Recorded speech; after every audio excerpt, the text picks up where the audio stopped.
the great swordsman of Marvel. Greetings, fellow multiversal adventurers. It's an honor to have you back in this saga that has us all hooked. Official channel statement: this story is 100% epic fiction, so please don't attempt real magic. The results aren't guaranteed and insurance won't cover it. The rights to this masterpiece belong entirely to its brilliant original author. We are just a barge sharing it with you. Do you want to keep being part of this amazing community? Join our ninja army of subscribers on YouTube and give this content a like. And for true fans, our Patreon has exclusive ninjutsu waiting for you. Chapter 526: Helplessness. Yi-Shen stubbornly stood up from the ground. This small movement had exhausted him greatly, and every step he took was incredibly difficult. Continuing like this would drain him of a great deal of energy, but Yi-Shen didn't want to give up. Every minute he stayed here would double the danger. Yi-Shen didn't want to sit and wait for death, he needed to leave as quickly as possible. This place was far too dangerous. Yi-Shen couldn't predict how long this pirate's secret base could hold out. Collapse could happen in an instant. Escaping depended partly on luck and partly on his effort. Yi-Shen noticed that his body was gradually improving as he walked, and his movements became much easier and more fluid. He quickened his pace, seeing that he was getting closer and closer to the base's exit. Yi-Shen felt his hope growing, and he breathed a sigh of relief. It has to be said that Yi-Shen was incredibly lucky. Just as he stepped out of the base exit, a deafening roar echoed behind him. Turning around, he saw that the base had collapsed. A cold sweat broke out on his brow. He couldn't imagine what would have happened if he had been even a second later. A wave of fear washed over him, and he began to feel grateful for his luck, perhaps a reward for all the good deeds he had done. In any case, Yi-Shen had finally escaped this extremely dangerous place, and his body had fully recovered. At this moment, Yi-Shen thought of Master Roshi and Bulma. They must be very worried, so he needed to get back as soon as possible to reunite with them and let them know his situation. Relying on his memory, Yi-Shen tried to return to the submarine. He finally arrived back at the submarine and saw Master Roshi, Bulma, and the other two standing outside. Bulma was the first to notice Yi-Shen's return, exclaiming joyfully, "Yi-Shen! It's Yi-Shen! He's back!" Everyone looked over, and sure enough, it was Yi-Shen returning. They greeted him, and Bulma ran to him, taking his right arm in both hands. Master Roshi excitedly approached him. Master Roshi carefully examined Yi-Shen, checking his entire body. Seeing no serious injuries, he felt much relieved. His anxious heart finally relaxed, and he wept with joy, saying to Yi-Shen, "You little rascal, you really worried me to death. Next time you encounter a situation like this, don't try to tough it out. I don't know how many more shocks this old man can withstand." Yi-Shen put his hand on Master Roshi's shoulder, comforting him. "Look, I'm back, full of energy. Don't worry anymore. Besides, this situation is purely coincidental. How many times in a lifetime can you encounter something like this? This time, I've hit the jackpot." Yi-Shen tried to lighten the mood, making Master Roshi feel much better. With his emotion soothed, he stopped discussing the matter with Yi-Shen. As an elder, Master Roshi quickly calmed down and said to everyone, "Now that we're all here, to prevent any further accidents, we need to leave as quickly as possible. Everyone, hurry back to the submarine and get out before the Red Ribbon Army finds us." After listening to Master Roshi's words, everyone began to act. Yi-Shen and Bulma first helped Master Roshi back to the submarine's cabin, followed by Kirin and Lanky. They were mainly responsible for preparing the submarine for departure. Kirin and Lanky returned to the control panel and started the submarine's engine. The submarine made a familiar roar, indicating that its propulsion system was starting up. The submarine's power source was fuel, with an internal combustion engine generating power. Everyone was filled with anticipation of leaving, but reality dealt them a blow. The submarine sound suddenly stopped after a while. Everyone's hearts tightened, wondering what had happened. Yi-Shen was the first to react, and he asked Kirin and Lanky, "What happened?" Kirin stood up and checked all the control switches, then checked the basic wiring again, finding no problems. Kulin was puzzled and could only answer Yi-Shen for the time being. "I haven't figured out the problem yet. I guess it's because there's not enough fuel in the tank. Let me go check it." After saying that, Kulin got up to check the fuel tank and returned after a while. Kulin told everyone, "The fuel tank is indeed empty. It seems we can't go back by submarine." This news made everyone very frustrated. They felt their hearts sink when they heard the news. The submarine was unusable. Did that mean they would die here? Bulma asked with a frown. Isn't there any other way? We had so many submarines before. There should still be fuel left. We can go back and retrieve it. Hearing this, Master Roshi shook his head first, saying with some concern, that method is not feasible. Not to mention that there is a very high chance that we will be discovered by the Red Ribbon Army. If we go back, just retrieving the fuel is extremely difficult. We are currently in the seawater. Without fuel tanks, it is impossible to bring the fuel back. Master Roshi was right, but they couldn't think of any other way. While everyone fell silent, Yi Shen calmly considered the situation. Yi Shen felt things weren't as bad as they seemed. Seeing everyone's low spirits, Yi Shen remembered one of his abilities that might allow him to leave. Yi Shen could use the Kamehameha, which could carry 2 people away at once. The Kamehameha had incredible explosive power, reaching speeds comparable to airplanes and rockets. With just one breath, they could leave the sea and return to land. Yi Shen could hold on to each person's arm, requiring him to run back and forth twice, using the Kamehameha twice. Although it would be tiring for him, it would be the fastest way to leave. So Yi Shen said to everyone, I can use the Kamehameha to take you away from here. I can only carry 2 people, I need to run back and forth twice. I've thought about it, and I'll first take Ruakulin and Lanky away, then come back to take the 2 of you away. Master Roshi thought this was a good plan and agreed with the arrangement, as it was the most reasonable. Bulma and Master Roshi nodded, agreeing to Yi Shen's arrangement. Master Roshi and Bulma still had half their oxygen tanks remaining, enough to sustain them until Yi Shen returned. Moreover, Master Roshi and Bulma were stronger than Krillin and Langchi. Even if they encountered the Red Ribbon Army, they could hold them off for a while until Yi Shen's return.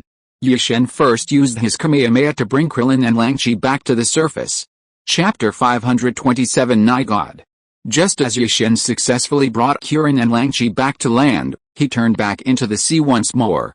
Due to Yi Shen's immense strength, he made the round trip in relatively short time. During this short period, Master Roshi and Bulma at the bottom of the sea lived in constant fear.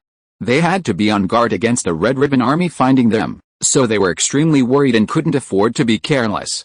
When Yi Shen returned, Bulma and Master Roshi felt much relieved to see him.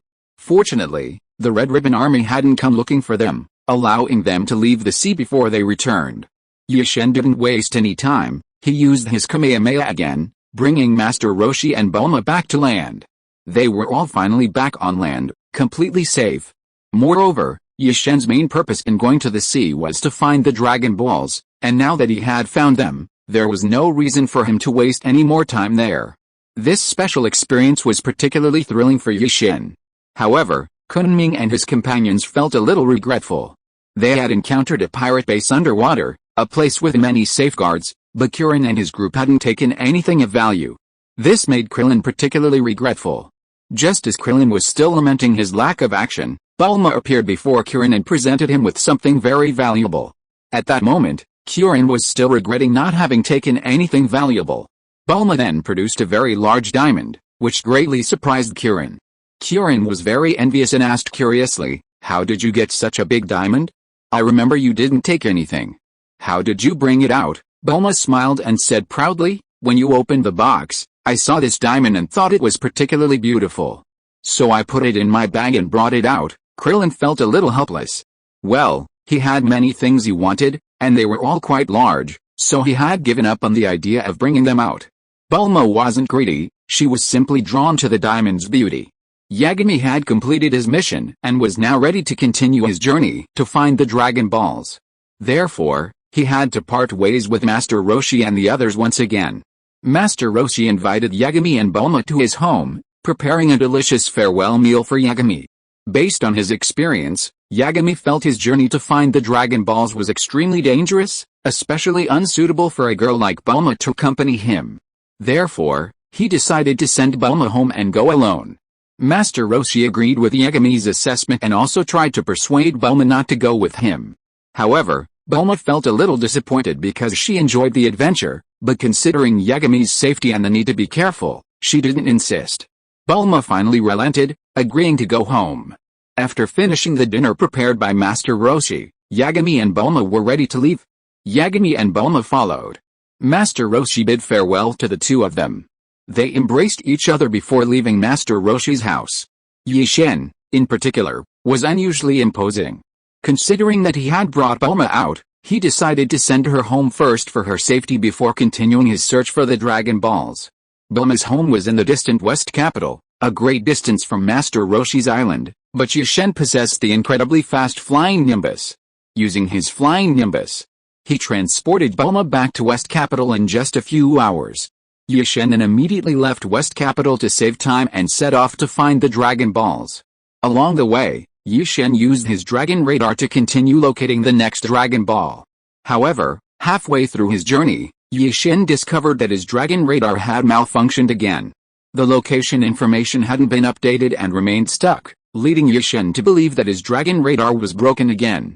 At this moment, Yi-Shen was sitting on his flying Nimbus.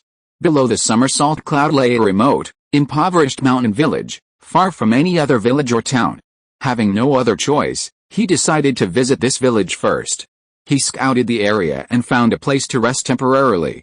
Yi-Shen slowed his pace and gently descended, landing on the ground. After politely inquiring with the villagers, he learned that the village was called Penguin Village.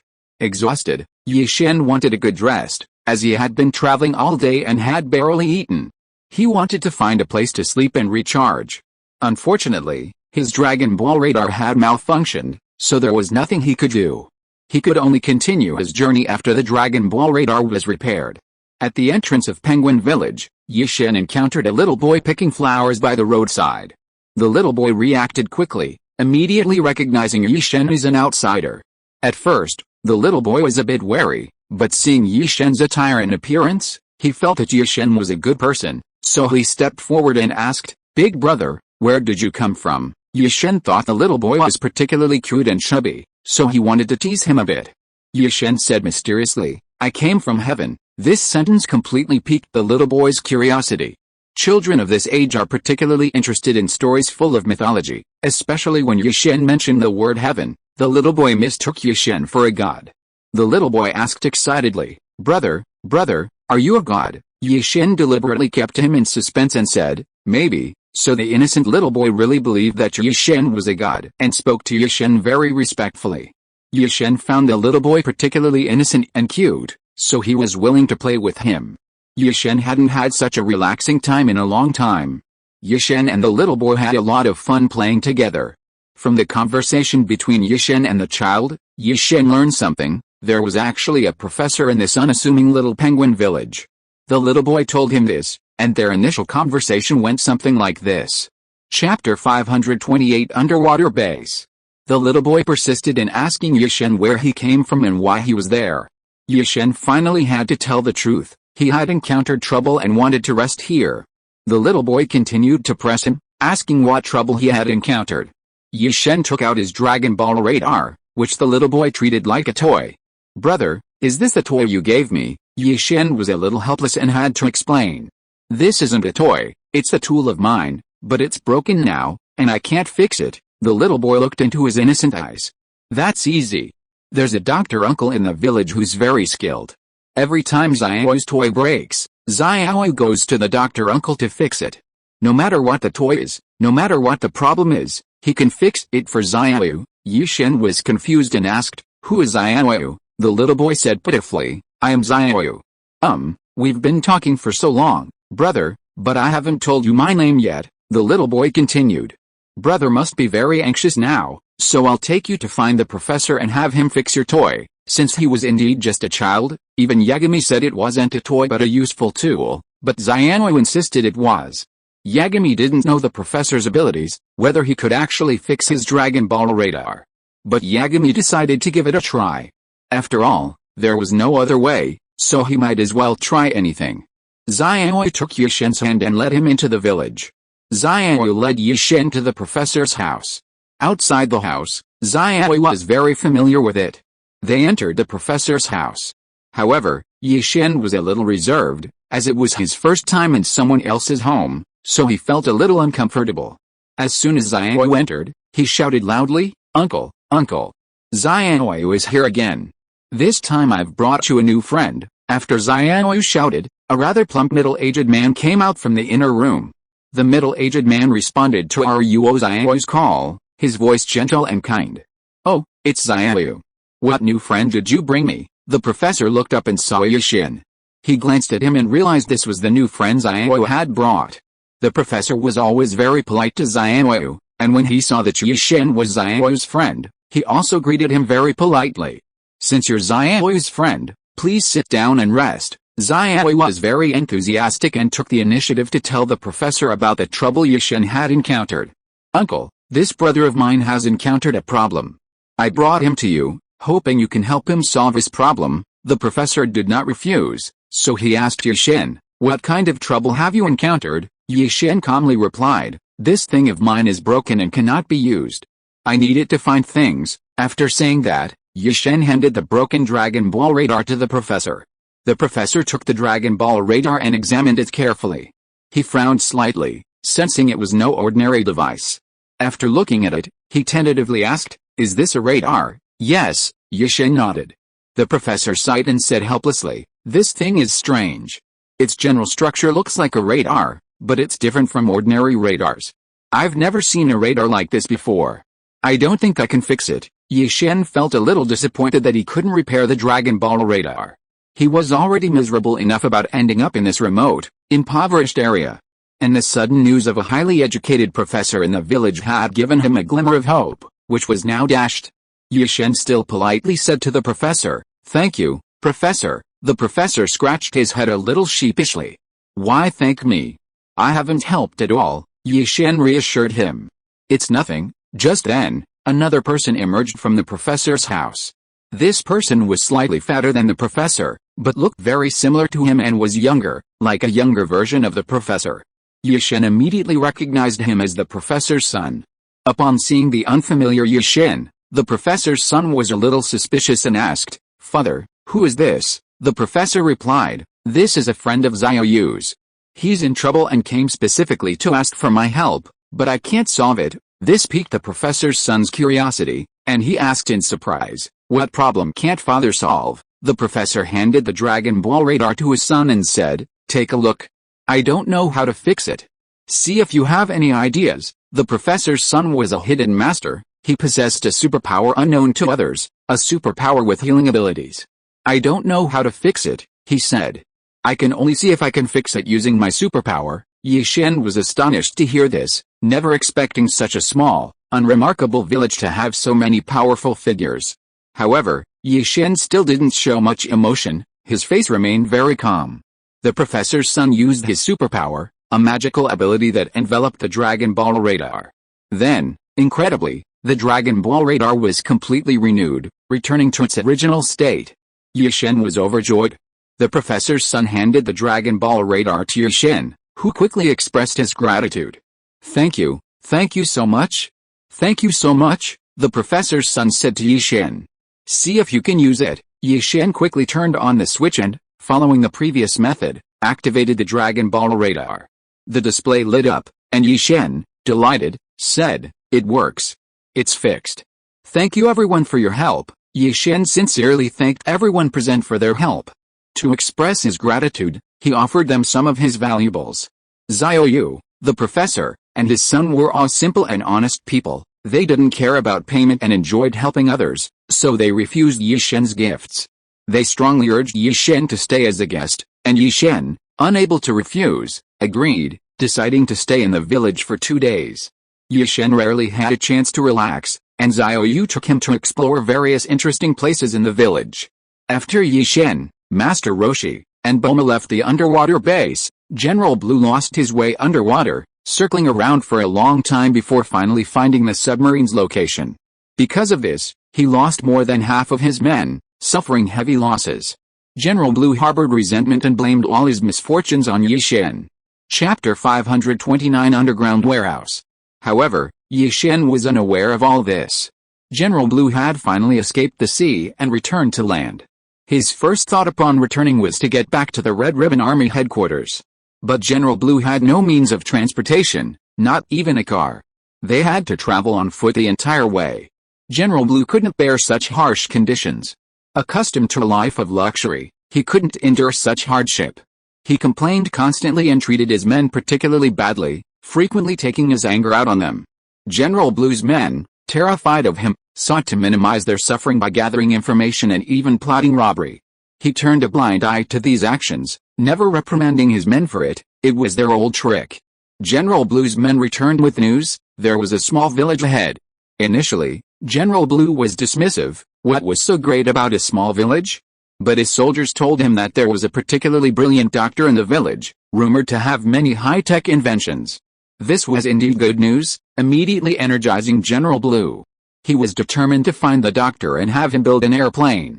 It turned out General Blue was already near Yi-Shen's village and was about to arrive, truly a case of fate bringing enemies together.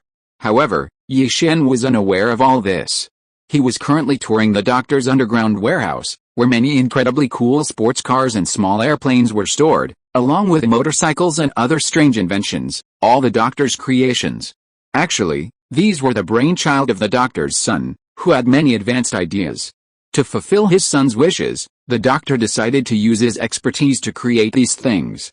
The son designed the exterior, the doctor designed the parameters, and they meticulously crafted each component, ultimately creating the invention before Yi-Shen. Yi-Shen recalled his visit to Bulma's house. He thought that if Bulma had the chance to meet this father and son, they could definitely become good friends through their technical skills. General Blue, with his few men, was slowly approaching the village. After crossing a hill, they saw the village nestled in a valley. General Blue instructed his men to hold back for the time being, sending them to disperse and hide in concealed locations to observe the village. Outnumbered, they dared not engage in direct confrontation, so this was their only option. If they could secretly obtain what they wanted, that would be the best outcome. General Blue's men went out to scout, hiding in various directions of the village, secretly observing its movements. Initially, they saw nothing unusual, but as dusk approached, one of General Blue's men spotted Yi-Shen in the village. They considered this crucial information and rushed back to inform General Blue. Upon receiving this news, General Blue considered the operation even more cautiously.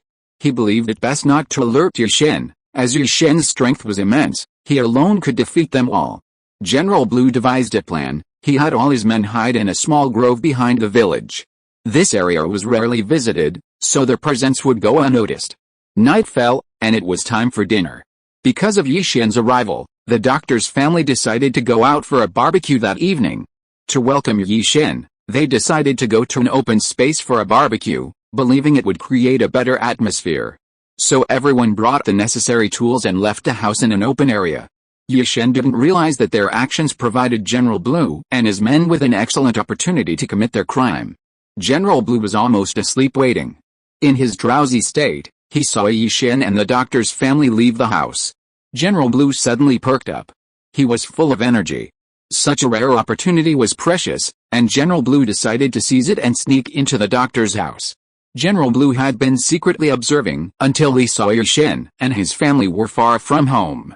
Then, he led his men quickly out of the grove and secretly slipped into the doctor's house. After they entered the doctor's house, they were terrified that Yi-Shen and his men would turn back. So they searched the doctor's house thoroughly, hoping to find something useful. While searching, General Blue's men discovered the entrance to the doctor's underground warehouse.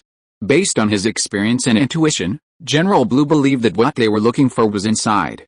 Without hesitation, General Blue led his men to open the entrance and enter. Once inside, the sight before them astonished them. In this vast warehouse, they saw many practical vehicles, including the airplane that General Blue most desired. Several airplanes were parked there, enough for them to leave. General Blue secretly took the doctor's plane, but Yi-Shen and his men didn't notice. General Blue secretly entered the doctor's house and took the plane parked in the warehouse. General Blue was overjoyed, having achieved his goal. After boarding the plane, General Blue and his group flew towards the Red Ribbon Legion's headquarters. However, even after General Blue and his men had left the village far away, Yi-Shen and the doctor and his son didn't notice anything amiss. After having barbecue with the doctor and his son, Yi-Shen returned home to find the doctor's house in complete disarray. The father and son panicked and immediately rushed to the underground storage room to check.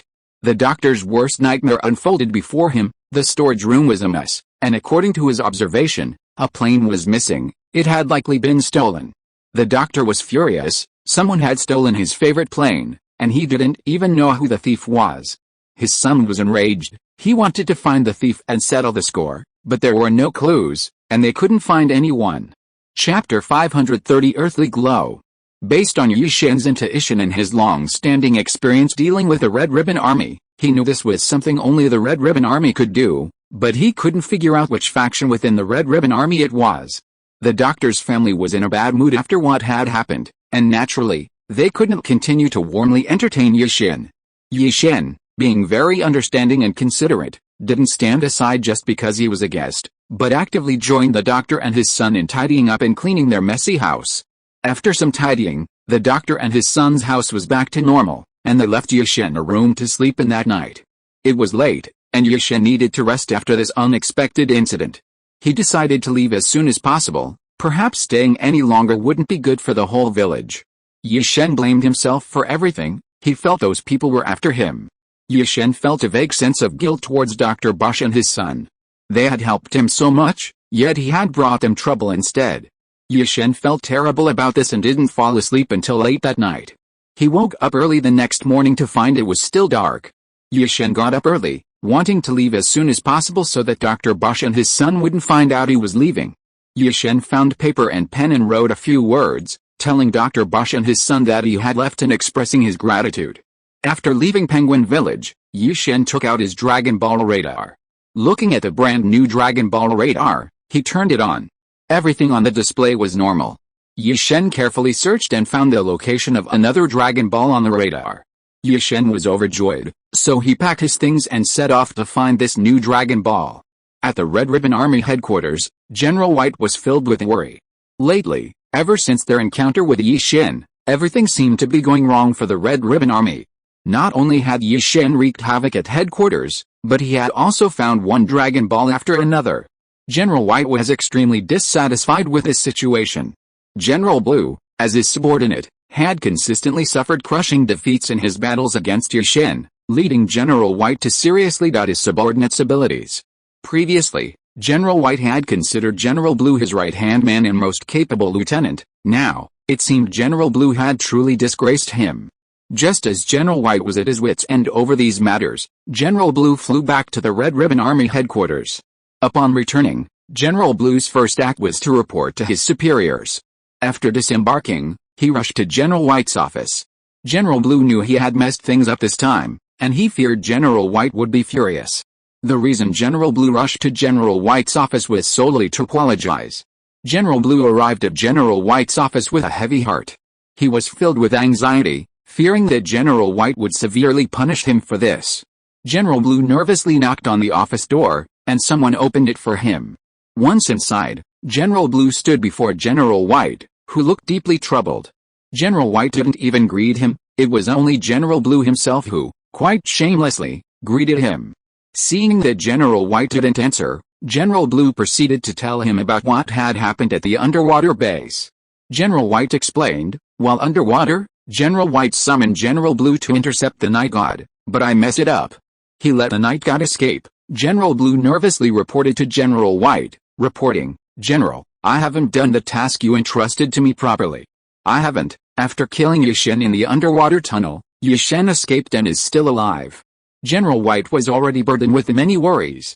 Hearing General Blue's words, he was even more shocked. Despite the severe earthquake and the collapse of the underwater tunnel, Yi-Shen remained unscathed, which infuriated General White. Hearing this news, General White was extremely angry, as eliminating Yi-Shen had always been his wish. Moreover, the opportunity in the underwater tunnel was so good, yet he had missed it, leaving him very angry. General White sighed helplessly. He didn't want to speak to General Blue. General Blue wisely stood silently to the side, not daring to utter a sound. At this moment, General White was already plotting something. Since he hadn't killed Yi-Shen last time, he would create another opportunity to kill him. Although General White desperately wanted to punish General Blue, he had lost a significant portion of his forces in these recent operations, and couldn't find a more suitable replacement. Therefore, General White decided to keep General Blue on the sidelines for the time being. General White then assigned General Blue another task, to continue searching for the Dragon Balls. The Red Ribbon Army's radar had always been a major concern for General White. Because their Dragon Ball radar was outdated and not as advanced as Yi-Shen's, they were always a step behind in locating the Dragon Balls. General White instructed General Blue, regarding your previous mistake, I won't take any action against you for now. I need you to do something now. If you do this well, I can let bygones be bygones." Originally feeling uneasy, Liu Hengjin heard General White's words and a huge weight was lifted from her heart. She asked excitedly, "What task are you giving me this time?" General White replied coldly, "Continue searching for the Dragon Balls. You must find the next Dragon Ball before Yagami finds it. If Yagami discovers it, you must retrieve it for me. At the same time, you must also eliminate Yushin." Hearing General White's words, General Blue knew that this mission would be extremely difficult. Because General White had never used words like must or absolutely when giving orders before, but this time he was required to retrieve the Dragon Balls, so General Blue felt the pressure. However, General Blue didn't dare to anger General White again, so he had no choice but to bite the bullet and agree, "Okay, I will definitely complete this mission." In fact, General Blue was very unsure, because facing an opponent like Yagami, he couldn't be confident that he could kill Yushin. Chapter 531 Ferocious. However, General Blue now, in order to regain General White's trust, agrees to any task, no matter how difficult, and is determined to complete it with 100% effort. General Blue knows that to regain General White's trust, he must put in even greater effort. So, after General White assigned him a new task, he didn't even rest properly before leading his men on a journey to find the Dragon Balls. General Blue led the Red Ribbon Army's Dragon Ball radar and several men. On the way, they used the Dragon Ball radar to discover the location of a Dragon Ball. According to the location information, this Dragon Ball was located in a very special place, a volcano crater, and an active one at that. This undoubtedly increased the difficulty for General Blue in obtaining the Dragon Ball. General Blue obtained the same location information as the Dragon Ball that Night God had obtained.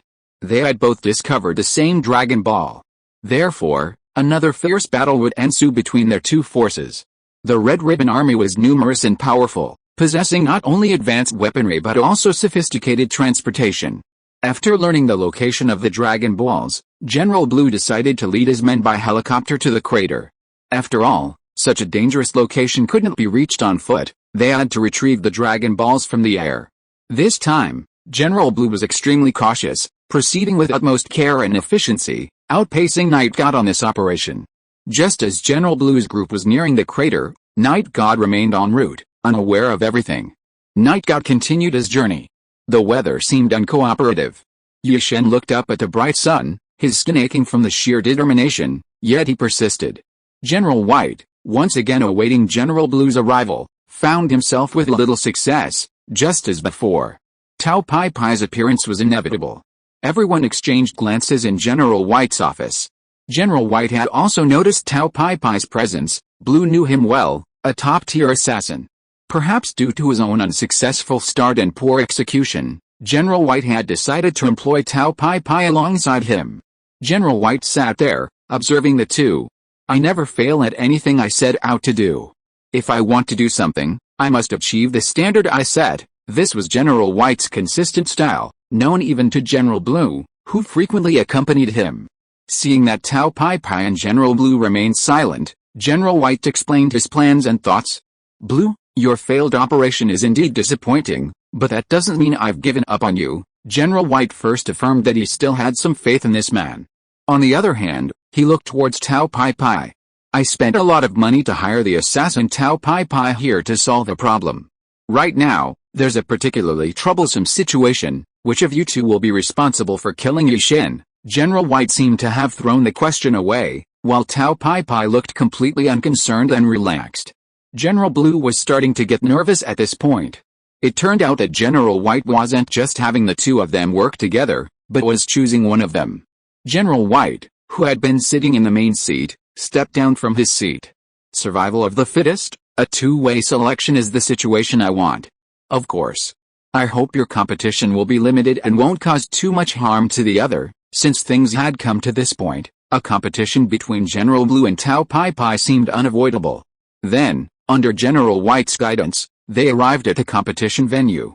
General Blue had always watched his subordinates do this kind of thing before, never expecting that one day it would be his turn. Even if the start was unsuccessful or the matter was inappropriate, it didn't have to be in this way to determine someone's worth. But now there was no way to avoid it. Tao Pai Pai and General Blue stood on opposite sides of the arena. Besides General White, other subordinates were watching their every move. From beginning to end, Tao Pai Pai maintained a relaxed attitude, looking at General Blue with a hint of mockery.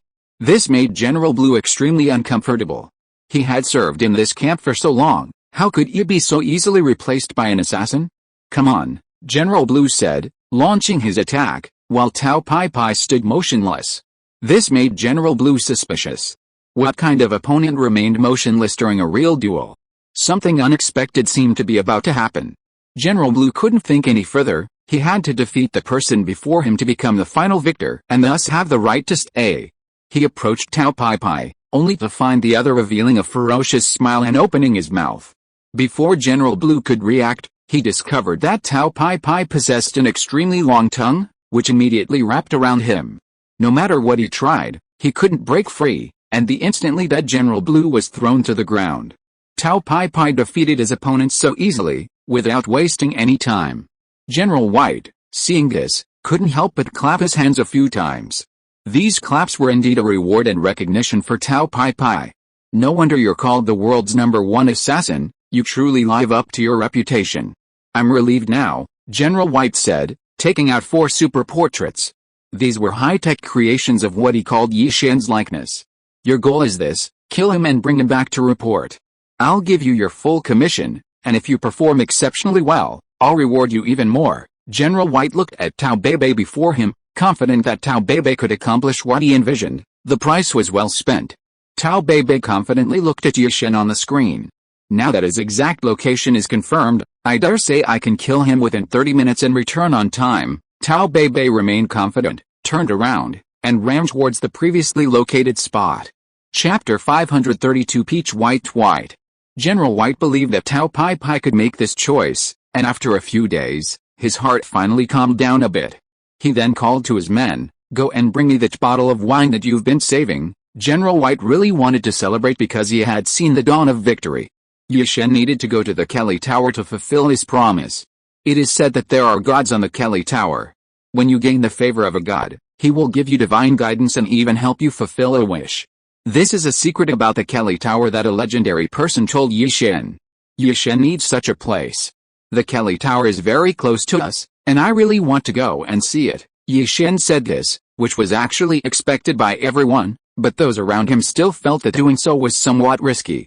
It was just a legend, and it might not necessarily be true. Another possibility was that if such a Kelly Tower really existed, its height alone would be enough to deter people from even reaching it. After this explanation, Yi Shen realized that the height of the Kelly Tower far exceeded his previous understanding, and that he would encounter various difficulties and obstacles during the ascent. No matter what, he was determined to try, because he had aspirations, dreams, and a series of things he had to accomplish. With this in mind, Yi Shen strengthened his resolve and continued towards the Kelly Tower. He was determined to complete this task because he couldn't afford to overlook any possibility. Anything truly rare in this world inevitably tests one's mind and physical strength. If one cannot even overcome such setbacks, then the good things are naturally unattainable. Yi Shen believed this, so he was determined to pass the test, and only by passing the test could he obtain the god and holy water he desired. The Kelly Tower was right before him. Yi Shen looked up and found it truly boundless. The more it looked like this, the more it resembled everything in the legends. This fueled Yi Shen's determination to climb to the top of the Kelly Tower, find the so-called god, and fulfill his wish. Having considered this, he acted swiftly, with those around him naturally cooperating as well. Unexpectedly, a pebble suddenly flew towards Yi Shen's direction. Caught off guard by this sudden attack, Yi Shen was thrown back to the ground and saw Tao Pai Pai approaching from afar. "Yi Shen, you're too easy. I think I can kill you within the allotted time, return to report, and complete such a simple and easy task." Tao Pai Pai almost burst out laughing, but his smugness was already written all over his face. Seeing this, Yi Shen knew that this person was targeting him. He took a step forward. "Then come and do what you want to accomplish, and see if you have the ability." Yi Shen said he was fully prepared.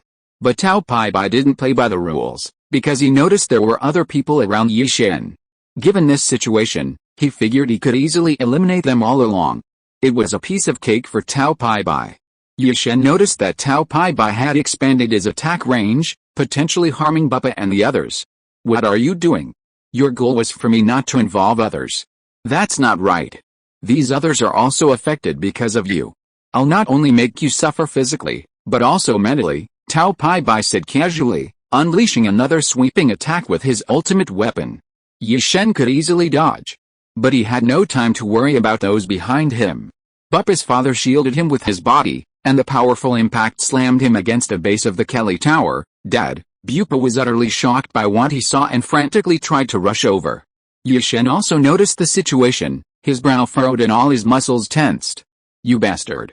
Since you've done this, I will absolutely not forgive you, Yi Shen said, charging forward and unleashing his full power. Tao Pai Pai, however, suddenly retreated, dodging the attack. You're wrong. My name isn't this guy. My name is Tao Pai Pai, and I'm the top assassin who's about to kill you. Tao Pai Pai retreated to dodge the attack and then launched a counterattack. This counterattack was truly deadly, as he was constantly aware of the time constraints. Exceeding the allotted half-hour period was definitely not Tao Pai Pai's style. Yi Shen had already exerted all his strength and discovered that his opponent was indeed powerful, able to dodge his attacks in any way and even launch immediate counterattacks. Yi Shen, distracted for a moment, was hit again. This was because Yi Shen had noticed that Buppa's father was dead, a fact that greatly affected him, so he stood there roaring, hoping to win the enemy before him. Yi Shen was badly injured by Tao Pai Pai, but he was incredibly tenacious, rising again and again after each defeat. Tao Pai Pai's strength instilled a sense of pressure in Yi Shen. This was the strongest opponent he had faced in a long time. Yi Shen grew stronger with each setback, constantly adjusting his state. This time, General White had hired the world's #1 assassin with the sole purpose of killing him. Yi Shen understood that if he didn't defeat Tao Pai Pai, his life would be in danger. He felt it was time to use his ultimate technique, the Kamehameha. Yi Shen unleashed the Kamehameha on Tao Pai Pai. Tao Pai Pai quickly dodged, his abilities were excellent in all aspects, and he swiftly evaded Yi Shen's attack, managing to avoid injury, the powerful attack only briefly touching his clothes. Yi Shen was incredulous, his powerful Kamehameha had only managed to burn Tao Pai Pai's clothes. Yi Shen began to panic. The current situation was extremely unfavorable for him, and he felt utterly helpless. His most powerful move had only managed to burn the hem of Tao Pai Pai's clothes, leaving Yi Shen utterly humiliated.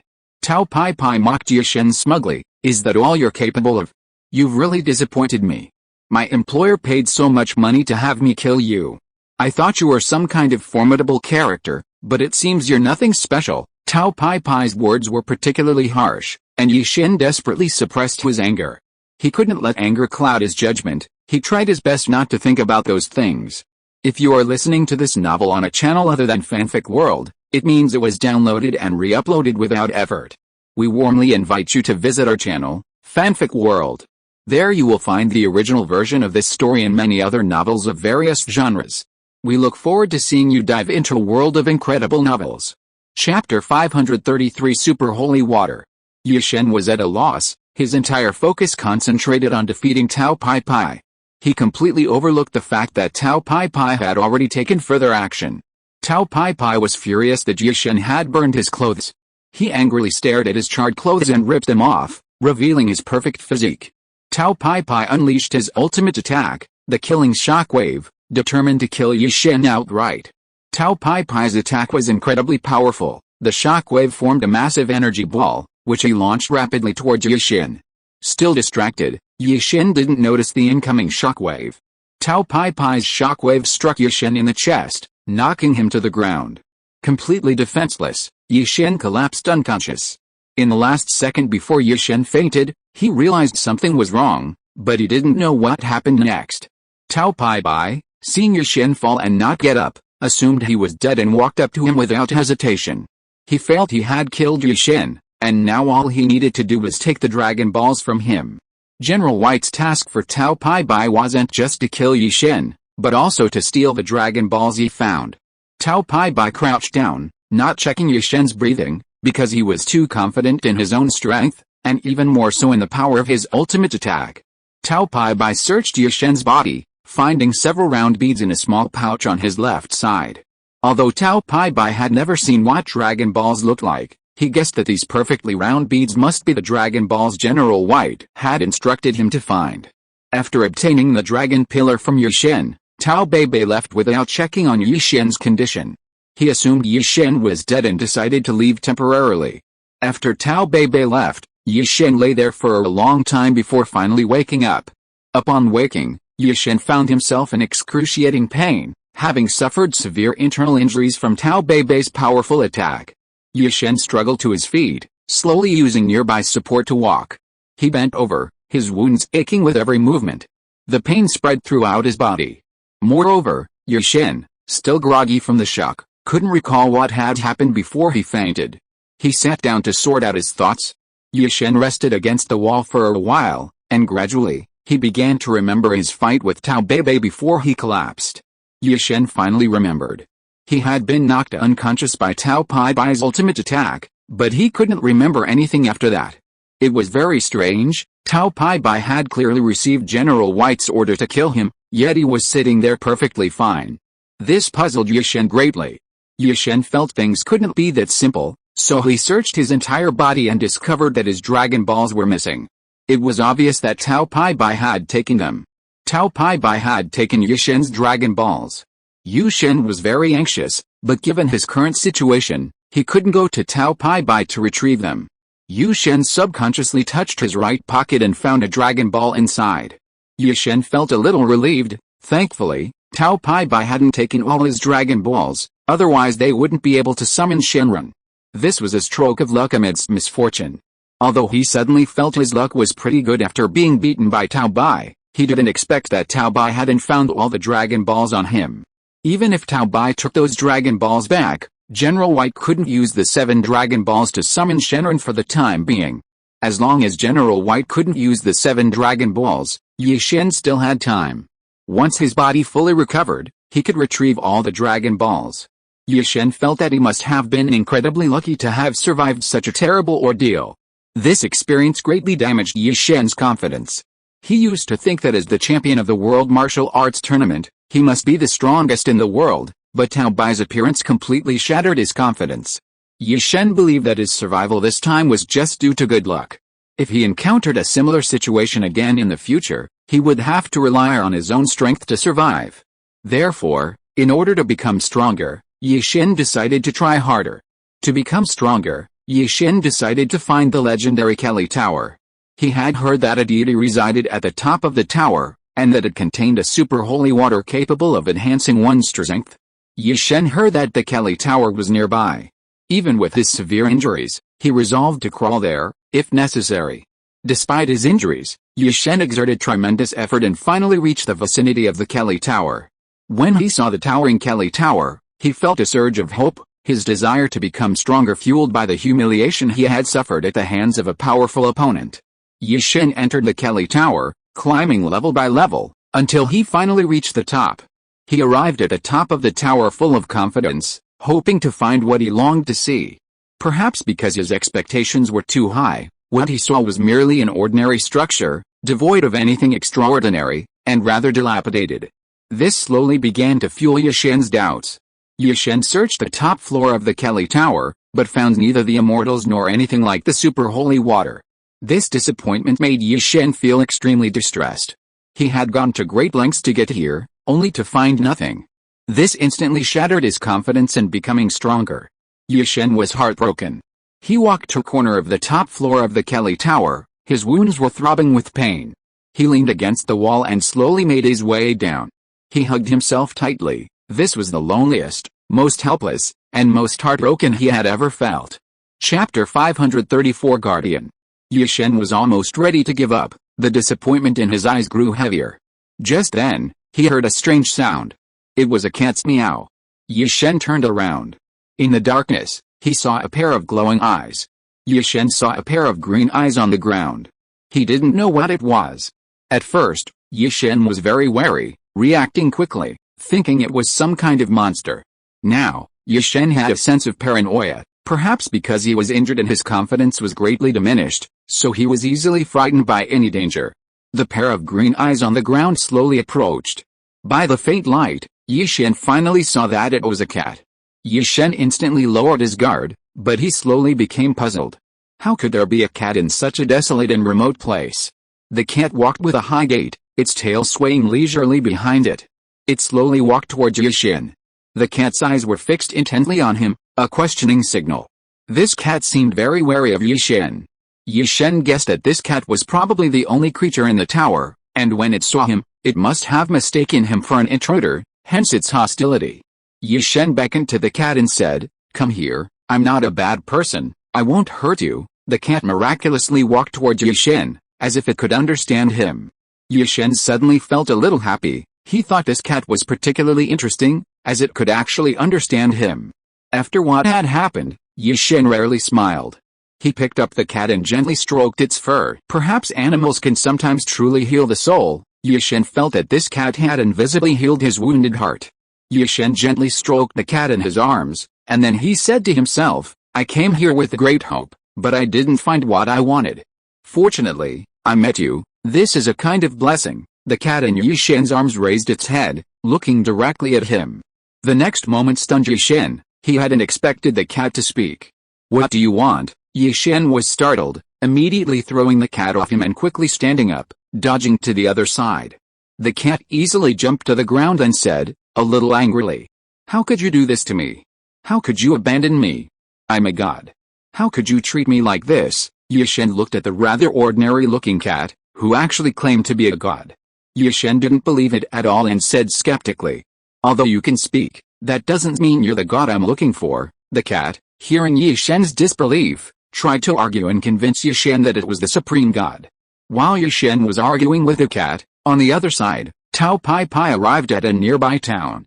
During his fight with Yi-Shin, Tao Pai Pai had been hit by Yi-Shin's powerful Kamehameha. The Kamehameha burned his clothes, so he had to go to the nearby town to get new clothes before returning to the Red Ribbon Army headquarters. This was Tao Pai Pai's plan, so when he arrived in the town, his first priority was to go to the tailor shop and have a new set of clothes made for him. The tailor made him a new suit, and Tao Pai Pai was very satisfied with it. After paying, he returned to the Red Ribbon Army headquarters. Upon returning, Tao Pai Pai immediately went to General White's office. He took out all the Dragon Balls and placed them in front of General White. General White was surprised to see Tao Pai Pai return so quickly. Truly, the efficiency of the world's #1 assassin was remarkable. General White asked, "How is Yi-Shin?" Tao Pai Pai confidently replied, "He's already killed me. Your concerns have been dispelled, and I've brought you what you wanted." Tao Pai Pai placed all the Dragon Balls in front of General White. General White took them and counted them. There were only 6. He frowned and said, "How come there are only 6? Where's the last one?" Tao Pai Pai shrugged and pushed his hand away. "I only found these 6 on Yi-Shin. How could this be wrong?" Tao Pai Pai felt that General White was doubting him, and he needed to explain himself. "Yi-Shin has clearly found all 7 Dragon Balls. You must have missed one. Even if you don't complete the task I gave you, I won't give you the remaining half of your payment. You must find the last Dragon Ball before I give you the other half." This agreement was agreed upon beforehand. Tao Pai Pai had no choice but to continue searching for the remaining Dragon Ball to receive his payment. Tao Pai Pai then turned and left General White's office with a flourish, setting off again for Kelly Tower. Meanwhile, on Yi-Shin's side, the cat that claimed to be a god suddenly transformed into a human, but with a cat tail behind him. Because Yi-Shin didn't believe the cat was Kelly god, the cat transformed into another form to convince Yi-Shin. The god then said smugly, "Now you should believe I'm the god of Kelly, right?" Yi-Shin nodded. Besides a little surprise, he was mostly confused. He hadn't expected that the god guarding the Kelly Tower and dismantling the holy water was actually a demon. Yi-Shin didn't know the true strength of this god of Kelly. He had encountered the god of Kelly, but still didn't know where the super holy water was. He needed to find the super holy water and defeat the god of Kelly, who guarded it, to obtain the super holy water that would give him hope of becoming stronger. However, Yi-Shin felt a little reluctant to attack the god of Kelly. If he could obtain the super holy water through other means, that would be the best outcome. Yi-Shin wanted to find out where the super holy water was, so he deliberately spoke to the god of Kelly. "Okay, now I believe you are the guardian god here, but where is what you're guarding?" "I can't see it," the god of Kelly asked very warily. "Why are you asking this? You haven't told me your purpose for coming here," Yi-Shin answered vaguely. "I came here by accident, someone pushed me down, and then I ended up here with you." Kelly Goddess actually believed Night Goddess's words right away. Night Goddess thought Kelly Goddess was really a bit dim-witted. Jilly Goddess seemed to remember something, so she began to speak. Chapter 535 Holy Water. I remember an old man told me the same thing last time, and then he actually snatched the super holy water right under my nose. Kelly God spoke with indignation, still holding a grudge about it and remembering it clearly. God was also very curious about who had the ability to snatch the super holy water right under Kelly God's nose. God asked curiously, "Who is that person?" Kelly God said angrily. "How would I know who that person was? I don't know his identity. I only know he was an old man, and a really old, shrewish one at that." Hearing Kelly God say this, God was overjoyed. From Kelly God's words, he knew that person must be Master Roshi. The only person in this world who fit Kelly God's description was Master Roshi, but God was particularly surprised. Master Roshi had actually come here and snatched the super holy water. Although Yi-Shen didn't know Master Roshi's purpose in obtaining the super holy water, he only wanted to get it as quickly as possible to become stronger. Kelly was constantly pressuring Yi-Shen to reveal his purpose for being there, otherwise she would make him leave.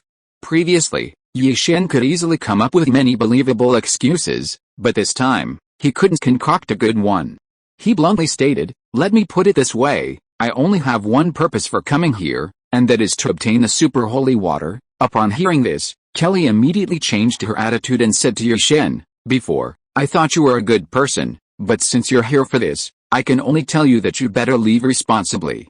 I won't attack you, but if you insist on taking it, then I will be ruthless." Kelly was quite merciful. She didn't immediately attack Yi-Shen but instead let him choose. Why would Yi-Shen choose to leave?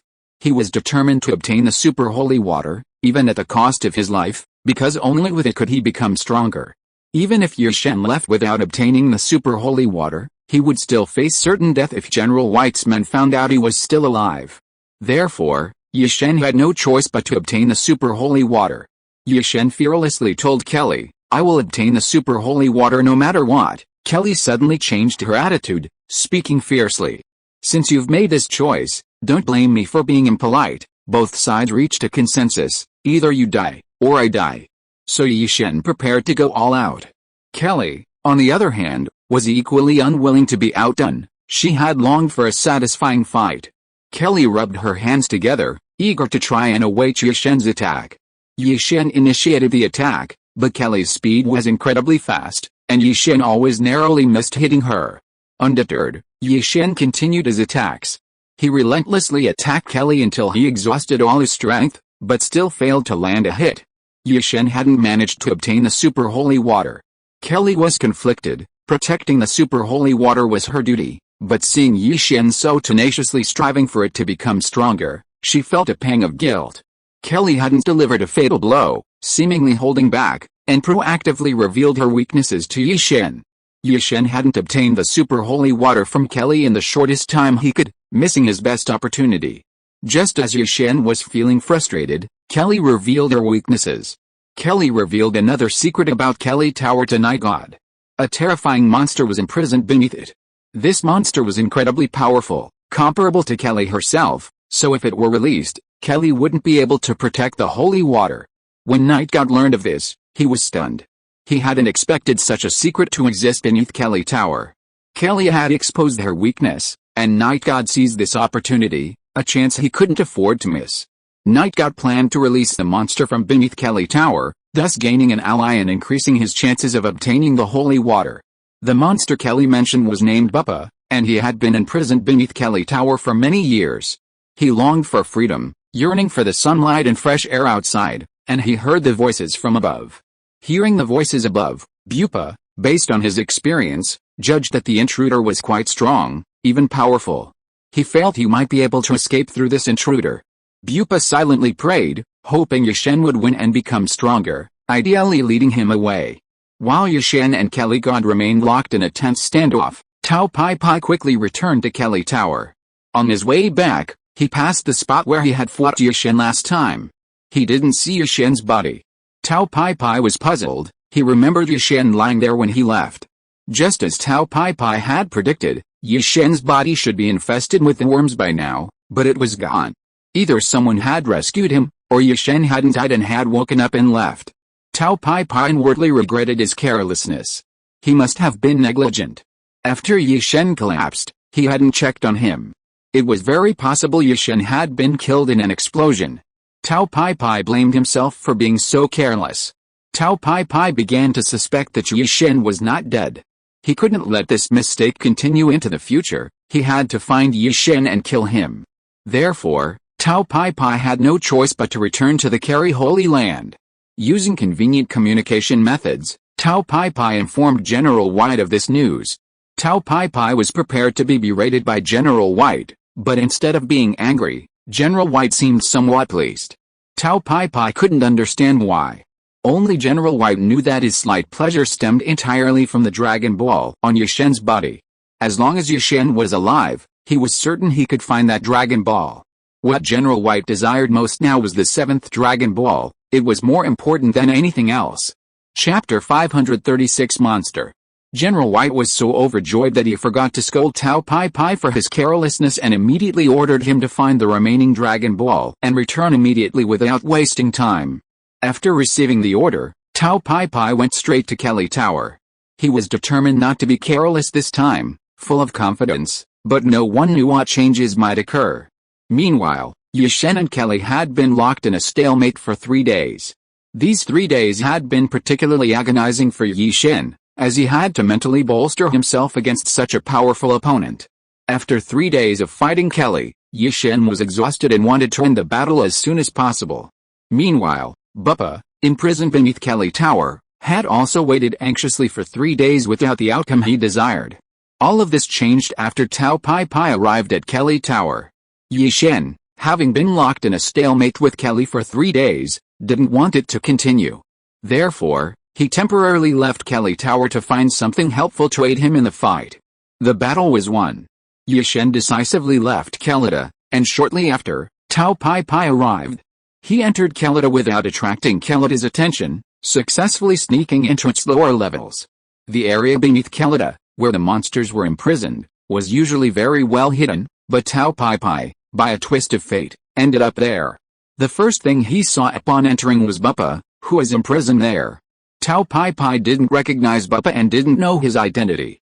So, he cautiously approached and tentatively inquired about things related to Yi-Shen. Tao Pai Pai tentatively asked, "Who are you? How did you get imprisoned here? Do you know someone named Yi-Shen? He should have been here earlier. I wanted to ask you about him. I got separated from him." When Buppa heard these 3 questions, he was a little confused. He thought that Tao Pai Pai was in cahoots with Yi-Shen, so he answered without any suspicion. "My name is Buppa. I've been locked up here for a long time. Can you rescue me? I'm also Yi-Shen's friend. Since we're friends, why don't you release me?" Buppa didn't realize he'd fallen for Tao Pai Pai's trick. Tao Pai Pai had deliberately said those words to deceive Buppa, and Buppa had fallen for it, even trying to be clever by claiming to be Yi-Shen's friend, causing Tao Pai Pai to misunderstand. When Tao Pai Pai heard Buppa say he was Yi-Shen's friend, his tone changed instantly, suddenly becoming fierce. "Since you're Yi-Shen's friend, you should know where he is. Tell me quickly." Although Buppa had been locked up for a long time and wasn't very worldly, seeing the huge difference in Tao Pai Pai's reaction, he felt there must be some inside story he didn't know. Buppa immediately pretended to be stupid, deliberately saying, "What did you say? I don't understand. What is this Yi-Shen you're talking about? Can you eat him?" Tao Pai Pai had lost his patience. He took out his weapon and placed it against Buppa's neck, fiercely saying, "Don't play dumb with me. Don't blame my weapon for being blind. Killing you wouldn't be difficult. You'll die here and no one will know it was me." Tao Pai Pai began threatening Buppa, but Buppa was convinced of Yi-Shen's worth and felt Yi-Shen was far superior to Tao Pai Pai. He wouldn't betray Yi-Shen. Therefore, no matter how dangerous or fearless Tao Pai Pai was, Buppa refused to reveal any information about Yi-Shen's whereabouts. Tao Pai Pai was furious because Buppa was tight-lipped and hadn't revealed a single word about Yi-Shen, leaving him feeling helpless. Tao Pai Pai was now extremely anxious because if he missed any information about Yi-Shen here, it would be very difficult for him to return to Yi-Shen. He didn't want to lose any clues about the moon god. The Dragon Ball on Yi-Shen's body was what Tao Pai Pai cared about most, and it was also what General White was most concerned about. But no matter what methods Tao Pai Pai used, he simply wouldn't utter a single word about Yi-Shen. Tao Pai Pai was furious because Bubba refused to tell her any information, so he decided to kill her. Tao Pai Pai picked up his weapon and raised it high, ready to strike Bubba. If Tao Pai Pai hadn't been in prison for so long, and if his hands and feet hadn't been chained, he wouldn't have treated Bubba this way, because he would never have had a chance to get close to this once-renowned monster. But Bubba had no chance to fight back. He could only watch helplessly as Tao Pai Pai raised his weapon high. Seeing the weapon about to fall on his head, Bubba resignedly closed his eyes. Just when Bubba thought he was about to die, hope appeared, because Yi-Shen returned to Canada. The first thing Yi-Shen did upon returning was to deal with Bubba, who was about to be killed by Tao Pai Pai. At this critical moment, Yi-Shen quickly appeared behind Tao Pai Pai and snatched the weapon from her hand, thus saving Bubba. Although Tao Pai Pai didn't kill Bubba, he was overjoyed. Even though Yagami was dead, he wasn't afraid, but he was afraid of Pai Pai, though not angry. Yagami's arrival only meant one thing: the Dragon Ball on Yi-Shen's body was also there. He could kill Yi-Shen, steal the Dragon Ball from Yagami, and return to collect his payment. Tao Pai Pai's plan was perfect. He thought this time would be as smooth as last time. However, this time his plan backfired. What Tao Pai Pai and Bubba didn't expect was that when Yagami returned to Canada, he successfully stole the super holy water. After drinking it, his power increased unbelievably. Tao Pai Pai's hidden ambition was revealed. He launched an attack on Yi-Shen, intending to kill him and steal the Dragon Ball from Yagami. Yi-Shen was incredibly confident this time.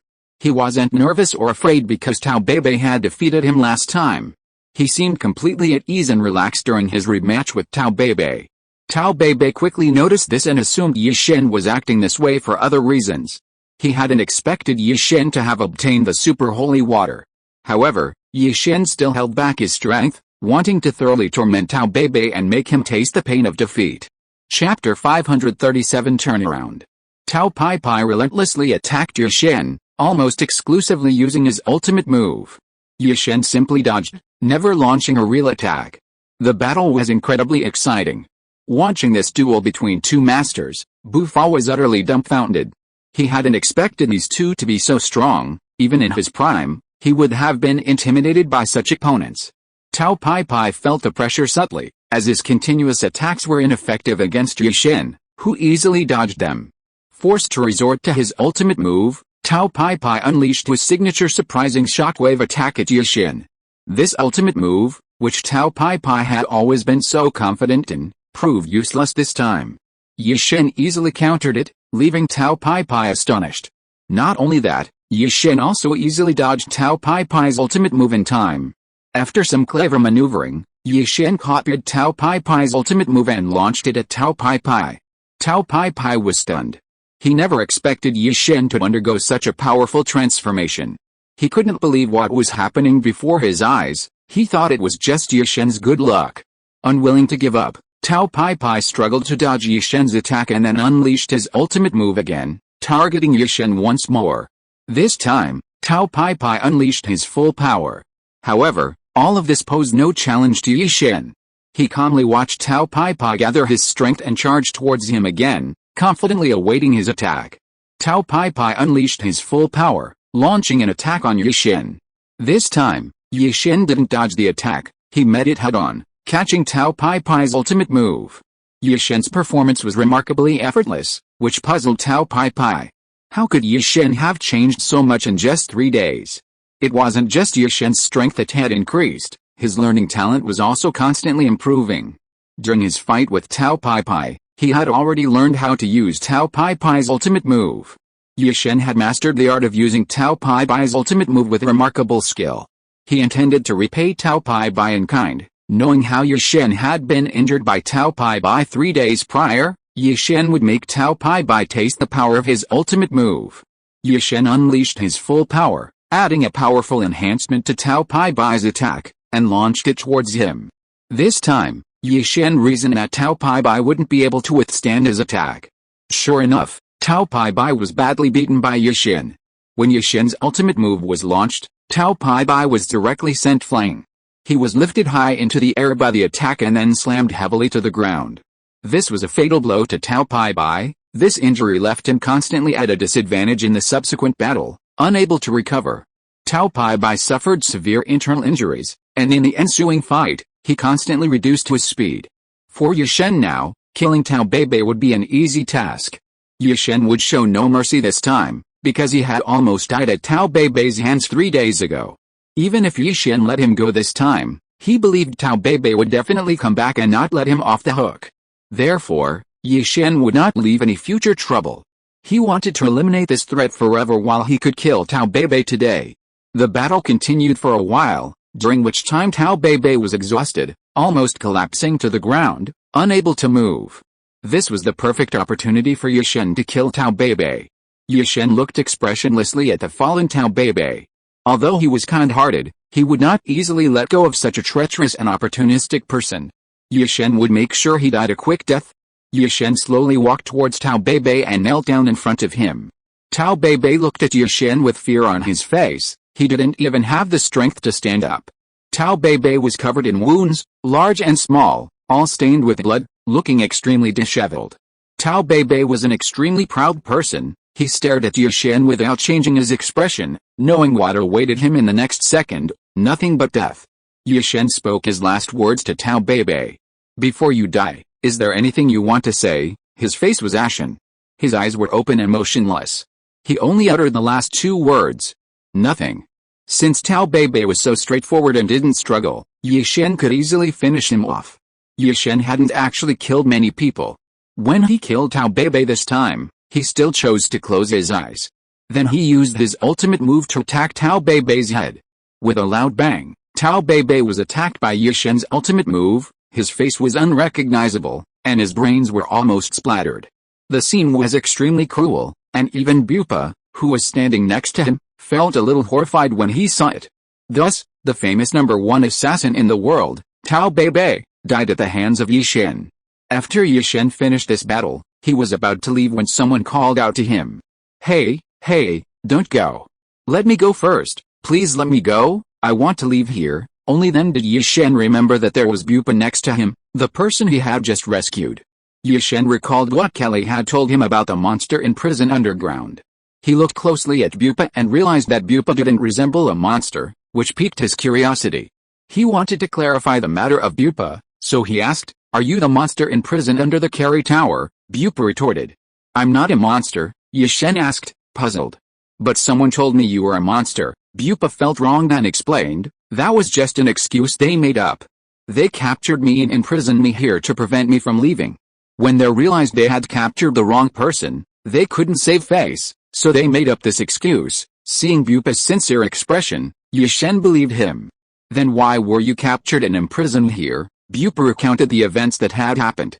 "Here's the thing, my father was seriously ill, and I sought medical help everywhere, but to no avail. Later, I heard from others that there was a very magical potion in the Kelly Tower that could bring people back to life, so I came here without thinking twice. In the end, as you can see, I was imprisoned here." Chapter 538 The Outside World. When Bupa finished speaking, he became very depressed. He was heartbroken. He had been away from home for so long, unable to return, and didn't know how his father was doing. Whenever Bupa thought of this, he was terrified, afraid that his father had already passed away. Bupa didn't want such a tragedy to happen. Even if his father was dead, he wanted to go back as soon as possible, even if it was just to pay his respects at his father's grave. Yi Shen was deeply moved by this story. He sympathized with Bupa's plight and quickly agreed to take Bupa away with him. Even if Bupa's father was dead, Yi Shen was determined to help him. He knew that if he found the 7 Dragon Balls, bringing Bupa's father back to life wouldn't be difficult. Yi Shen only had 1 Dragon Ball, the other 6 had been stolen by General White. Now that Tao Pai was dead, the remaining 6 Dragon Balls must be in General White's possession. If he could find General White and obtain the remaining 6 Dragon Balls, Yi Shen could revive Bupa's father. Yi Shen couldn't bear to see Bupa so distressed, so he said to him, "I will take you away from here, and I promise you, I will rescue your father." Bupa was overjoyed, but then a crucial question arose. "My father is likely already dead, how will you rescue him?" Yi Shen asked confidently. "Don't worry, I have a way." Since Yi Shen was so certain, Bupa didn't press the matter further. He had already witnessed Yi Shen's strength. Just from this observation alone, he knew Yi Shen was a person of extraordinary abilities. Bupa unintentionally developed a deep trust in Yi Shen, nodding and placing his complete trust in him. Having been imprisoned here for so long, Bupa was completely unfamiliar with the outside world and knew nothing of the new things. Yi-Shen used his tools to break the chains binding Bupa, then led him away from the Kelida Tower. On the way out, Kelida stopped them, but Yi-Shen was now incredibly powerful. Carrie was no match for Yi-Shen. After a few rounds, Yi-Shen easily defeated Carrie, who, unable to stop Yi-Shen and Bupa from leaving, had no choice but to give up. Yi-Shen's first goal after leaving Carrie Tower was to head to the Red Ribbon Army headquarters. He wanted to find General White as soon as possible and settle all scores, old and new. This time, he wouldn't let General White get away with it. Now, without Tao Pai Pai's help, General White was like a hawk with broken wings, only able to await his opponent's crushing revenge. In the previous encounters, General White had tricked Yi-Shen several times. Even with Yi-Shen's good temper, he wouldn't show mercy to General White. Yi-Shen not only wanted to retrieve the remaining 6 Dragon Balls but also to eliminate General White and his Red Ribbon Army. This wasn't arrogance. Yi-Shen now had the full strength to accomplish what previously seemed unbelievable. To save time, Yi-Shen used the somersault cloud the entire way, carrying Bupa along. Bupa had never seen a somersault cloud before and found it amazing. He never imagined that clouds could actually be used as a means of transportation. Bupa admired Yi-Shen greatly. Not only was he incredibly strong, but he was also a kind person with many amazing treasures and abilities. Bupa had become a big fan of Yi-Shen. Yi-Shen and Bupa quickly arrived above the Red Ribbon Army headquarters. Yi-Shen had lost count of how many times he had been here, but this time, he hoped it would be the last. An army as ruthless as the Red Ribbon Army should not exist in this world. Yi-Shen made the somersault cloud slowly descend, then brought Bupa to the ground. This time, Yi-Shen was extremely confident, appearing boldly before the Red Ribbon soldiers without any hesitation. Yi-Shen was fearless in his encounter with the Red Ribbon Army. He believed that since drinking the super holy water, his strength was unmatched in this world. With such confidence, why would he cower before the Red Ribbon Army headquarters? Having visited the Red Ribbon Legion several times before, Yi-Shen was quite familiar with the area. He even remembered the location of General White's office from last time. This time, he went straight to the point, looking for General White directly. However, General White was a cunning old fox. Ever since Yi-Shen threatened him in his office last time, he had changed his office location, moving to another place. Only those very close to General White, or those whom he trusted implicitly, knew where he was now working. So when Yi-Shen went directly to the same place, he was greatly disappointed. General White wasn't there, but there were even more guards outside. This was actually a smokescreen set up by General White to deceive everyone. Even the ordinary soldiers of the Red Ribbon Legion didn't know where General White's real office was. When Yi-Shen arrived outside General White's former office, he assumed that with so many soldiers guarding it, General White was inside. But when he went inside, he discovered that it was all an illusion. Yi-Shen was extremely disappointed. He wished he could find General White immediately and teach him a lesson for disabling the shield. He was furious at being toyed with by General White for so long. He hadn't expected General White to become so cunning, making his trip a complete waste. However, Yi-Shen would not give up. He was determined to find General White and reclaim his 6 Dragon Balls. Yi-Shen appeared very openly at the headquarters of the Red Ribbon Army. When the Red Ribbon Army soldiers saw him, they were very surprised. They had heard that Yi-Shen was dead, but he was here, and so ostentatiously. Yi-Shen's purpose was simple. These Red Ribbon Army soldiers, wanting to stop Yi-Shen, acted voluntarily to hinder his actions. These soldiers under General White were extremely loyal to him and were determined to stop Yi-Shen from reaching General White's location. However, General White's men were no match for Yi-Shen. They fell one by one before Yi-Shen, quickly losing most of their forces. Yi-Shen's strength was unimaginable. This overwhelming power terrified General White's men even from afar.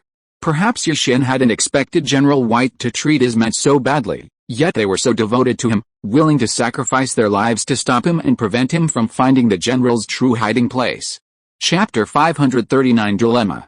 Because General White's men desperately held off Night God wasted a lot of time in the process. After a long entanglement with them, only a few of General White's men remained, and they were terrified of Night God's strength. While all this was happening, General White was secretly observing the situation from his hiding place, watching the situation worsen. In fact, General White was very anxious. He knew very well that Night God's comeback would not let him off easily, and since he had lost Tao Bai's support, his strength was far inferior to Night God's. Therefore, this time, he could be considered doomed. When General White saw that only a few of his men remained outside, he was extremely anxious. He couldn't go out from his hiding place, but at the same time, he desperately hoped that Night God wouldn't find him. In fact, General White felt extremely desperate. Perhaps he should accept that he had sacrificed so many of his men's lives because of his stubbornness. Especially when he saw that only a few people remained outside, he thought that rather than letting everyone else suffer, it would be better for him to surrender openly. Due to his selfish desire to save his own life, so many of his men had been sacrificed. General White might have suddenly felt a pang of conscience and felt extremely guilty. Rather than let all the remaining men die, he wanted to save as many as possible. General White was particularly regretful at this moment, wondering why he had provoked such a powerful opponent as Yi-Shin, leading to this situation. Now, General White was extremely conflicted. He wanted to live well but didn't want his men to continue making pointless sacrifices. General White stared blankly outside, and just when he was at his most desperate, he saw someone suddenly appear outside, a person of similar rank to him named General Bai Ao-Ten. General White was very surprised. She hadn't expected General Bai Ao-Ten to appear here, especially under such dire circumstances. Appearing here, he thought he saw a glimmer of hope. He thought General White would come to his aid. But he was mistaken. In truth, General White's appearance here wasn't to help General White's current predicament. He was simply taking advantage of the situation, using the pressure Night God was putting on General White to plunder the Red Ribbon Army. General White had a very clever plan. He wanted to be the one to reap the benefits. General White had actually planted a spy within the Red Ribbon Army long ago, keeping a very detailed understanding of their situation, especially now, when he heard that the Red Ribbon Army was on the verge of collapse. So he thought he could take advantage of this opportunity to make a fortune. If this had happened in the past, given General White's temper, she would have definitely taught General White a lesson, even sacrificing the entire army's strength to fight him. General White found General White particularly despicable. He had taken advantage of his predicament to profit from him. However, General White was now caught in a dilemma, unable to leave. He could only watch helplessly as General White absconded with all the money from the Red Ribbon Legion's finance department. General White was heartbroken over his money. He had toiled his entire life, finally saving up valuables, only to have it all taken. He felt immense pain. But at this critical moment, no amount of money mattered compared to his life. To survive, General White had no choice but to swallow his anger. He knew that if he ever had a chance to rise again, General White would be the first person he would eliminate. General White felt utterly helpless in his situation. He felt like a turtle hiding in its shell, forced to endure whatever was happening. Everyone seemed to want to trample on him. As the situation grew increasingly tense, several factions quickly gathered at the Red Ribbon Legion headquarters. Not only were Yagami and General White's men involved, but General White was also taking advantage of the chaos. Just when it seemed like the worst was yet to come, a new force arrived, Bronker and his men. Bronker, a small force, never participated in major conflicts, especially not against the Red Ribbon Army led by General White. However, seeing the Red Ribbon Army on the verge of annihilation, he wanted to seize the opportunity to get a share. Bronker had previously planted spies within the Red Ribbon Army and kept track of all their activities and trends. Therefore, when the Red Ribbon Army faced such a major problem, Bronker learned of it immediately and rushed over. Bronker's goals differed from General White's. While White aimed for all the Red Ribbon Army's money, Bronker's target was the Dragon Ball on Yi-Shin's body. Because he knew from his intelligence that General White had always wanted the Dragon Balls from Yi-Shin, and that General White had successfully obtained 6 Dragon Balls from Yi-Shin last time, but the Red Ribbon Army was at its peak then, and he dared not confront them. So now that their strength had greatly diminished, he wanted to take advantage of the chaos to seize the remaining Dragon Balls.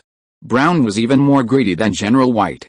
One could say that General White was short-sighted, while Brown had a longer-term vision, but they both overlooked a crucial issue. Nightfall's current power was immense. How could they possibly be a match for Yi-Shin?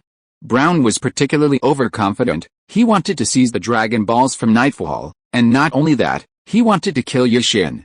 Brown arrogantly said to Yi-Shin, "Hand over your Dragon Balls obediently."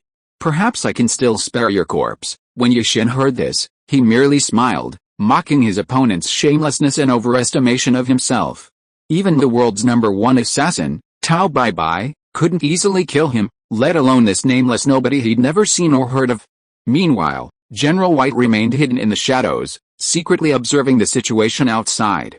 He noticed an increasing number of cases converging on this side, which might not be a bad thing for him.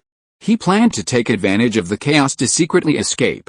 If you are listening to this novel on a channel other than Fanfic World, it means it was downloaded and re-uploaded without effort. We warmly invite you to visit our channel, Fanfic World. There you will find the original version of this story and many other novels of various genres. We look forward to seeing you dive into a world of incredible novels. Chapter 540 Turning Point.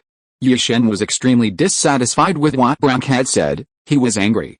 Yi-Shen's anger wasn't due to Bronk's disrespect, but rather because Bronk, as an unknown nobody, dared to speak to him like that. Yi-Shen said with great displeasure, "Who do you think you are, daring to speak to me like that?" This completely provoked Bronk, because as a local tyrant, he held considerable prestige in his territory. But when Yi-Shen spoke to him like that, he felt his dignity had been severely insulted.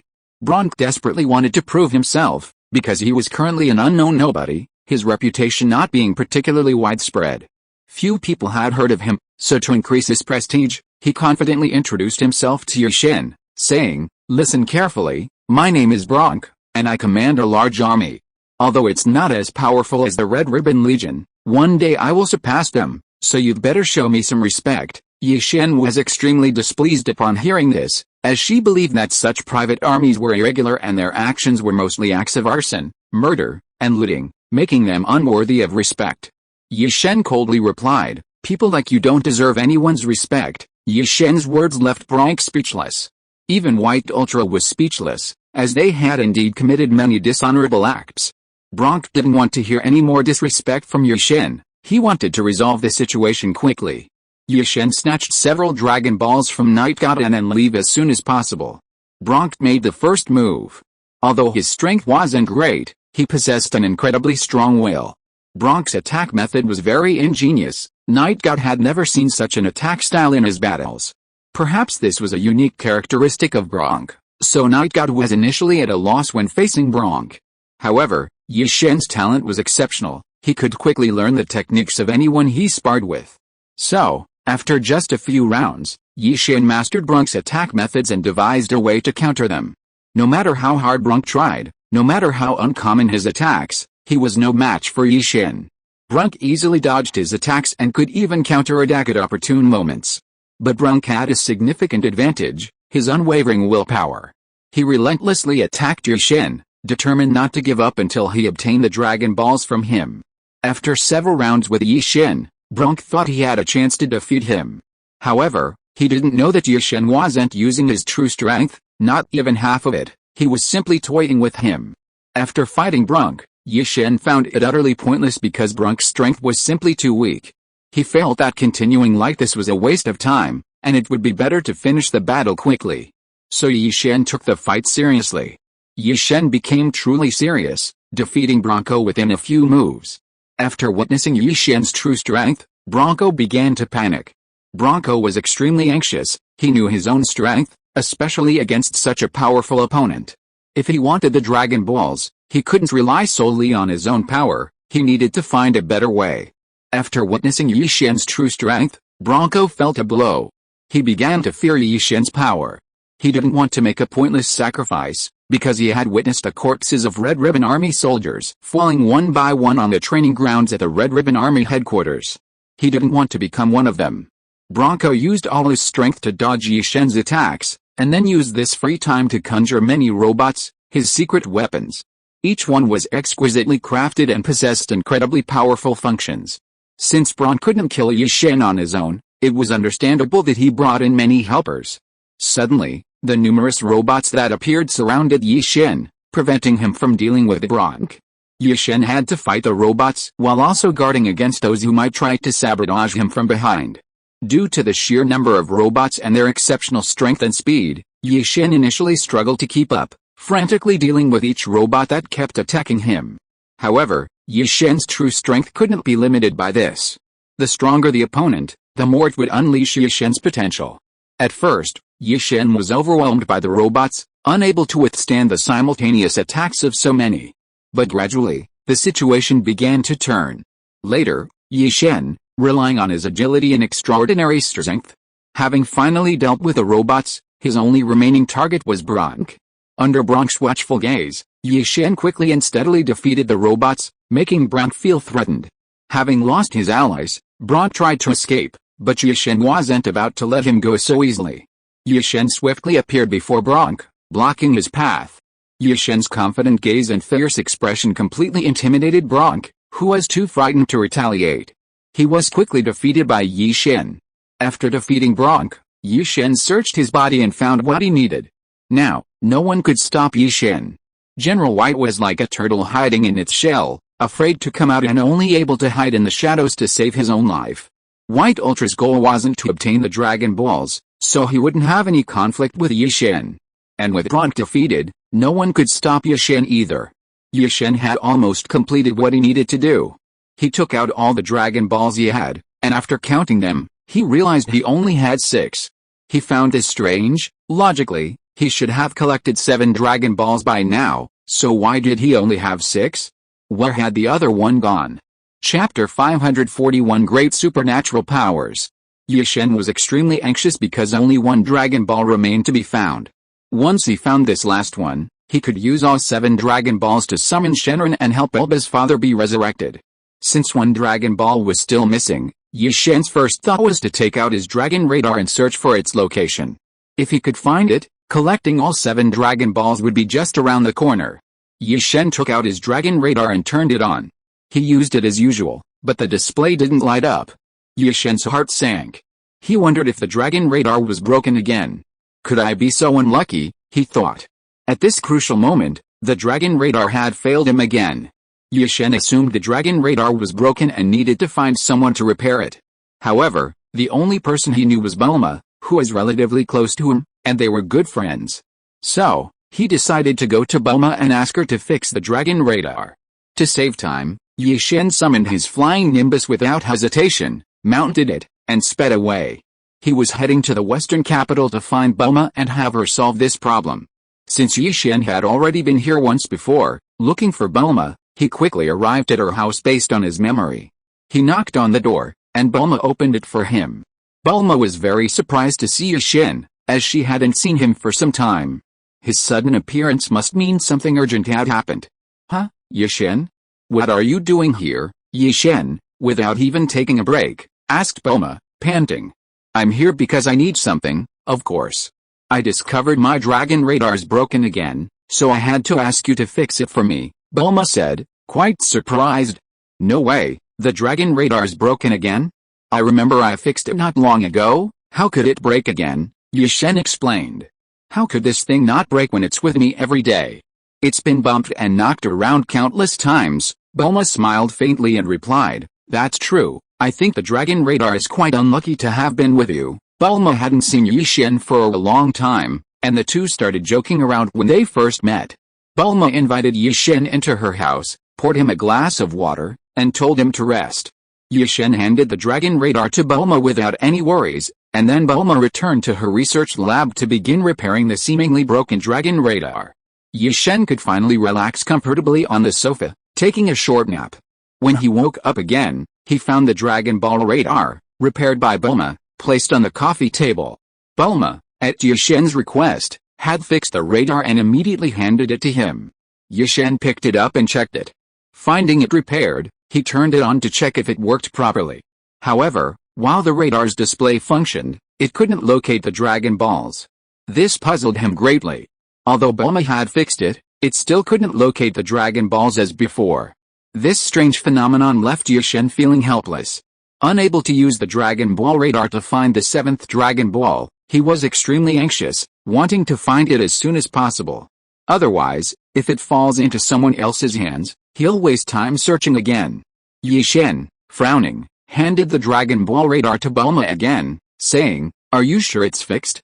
Why can't I use it to find the Dragon Balls? Bulma also found it unbelievable. With her skills, fixing a Dragon Ball radar was more than a matter of course. How could she not fix it?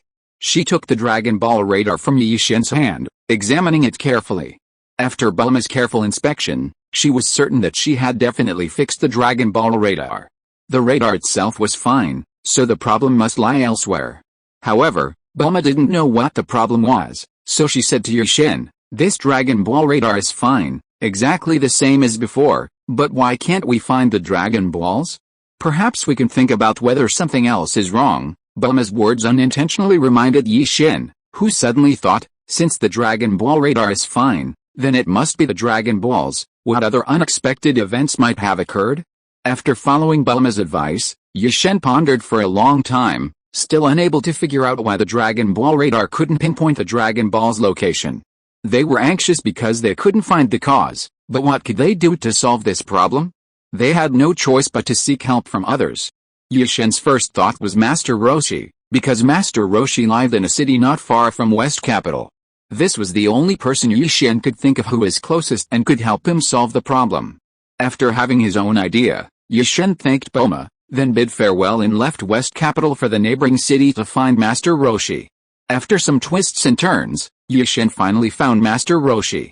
He explained the Dragon Ball radar problem to Master Roshi in detail. After hearing Yi-Shen's question, Master Roshi thought carefully and realized he couldn't solve it himself. However, he knew of a powerful being who might be able to help Yi-Shen solve this problem. So Master Roshi gave Yi-Shen a very pertinent suggestion. He advised Yi-Shen to seek out Baba the fortune teller and have her use her divination skills to help him find the remaining 7th Dragon Ball. Master Roshi had this in mind, and then he shared his thoughts with Yi-Shen. He explained in detail, "Regarding your question, I don't think I have the ability to solve it, but I believe there is someone exceptionally powerful. He can help you find the remaining 7th Dragon Ball." Chapter 542 The Palace. Yi-Shen was very anxious and immediately asked, "Who is that person you're talking about?" Master Roshi replied, "She's a very famous fortune teller, her divination skills are incredibly powerful, and she's renowned far and wide. Many people come to her for fortune telling. You can ask her for help and have her use her divination skills to help you find the 7th Dragon Ball." Yi-Shen was overjoyed to hear this. He felt hopeful. "So, where exactly is that fortune teller?" Master Roshi told Yi-Shen the fortune teller's address. "I'll tell you her address right now, remember it?" After learning the fortune teller's address, Yi-Shen decided to set off immediately to find her. Meanwhile, Krillin and Yamcha, after learning of Yi-Shen's difficulties, decided to help him solve the problem. They found Yi-Shen and decided to set off with him. Yi-Shen was also very happy to have Krillin and Yamcha's help. So Yi-Shen, Krillin, and Yamcha set off together to find Granny Chanto. Yi-Shen used his flying nimbus to carry Krillin and Yamcha. After flying for a while, they arrived at Granny Chanto's palace, following the address given to them by Master Roshi. Upon reaching the palace, Yi-Shen and Yamcha were stopped by Granny Chanto's soldiers.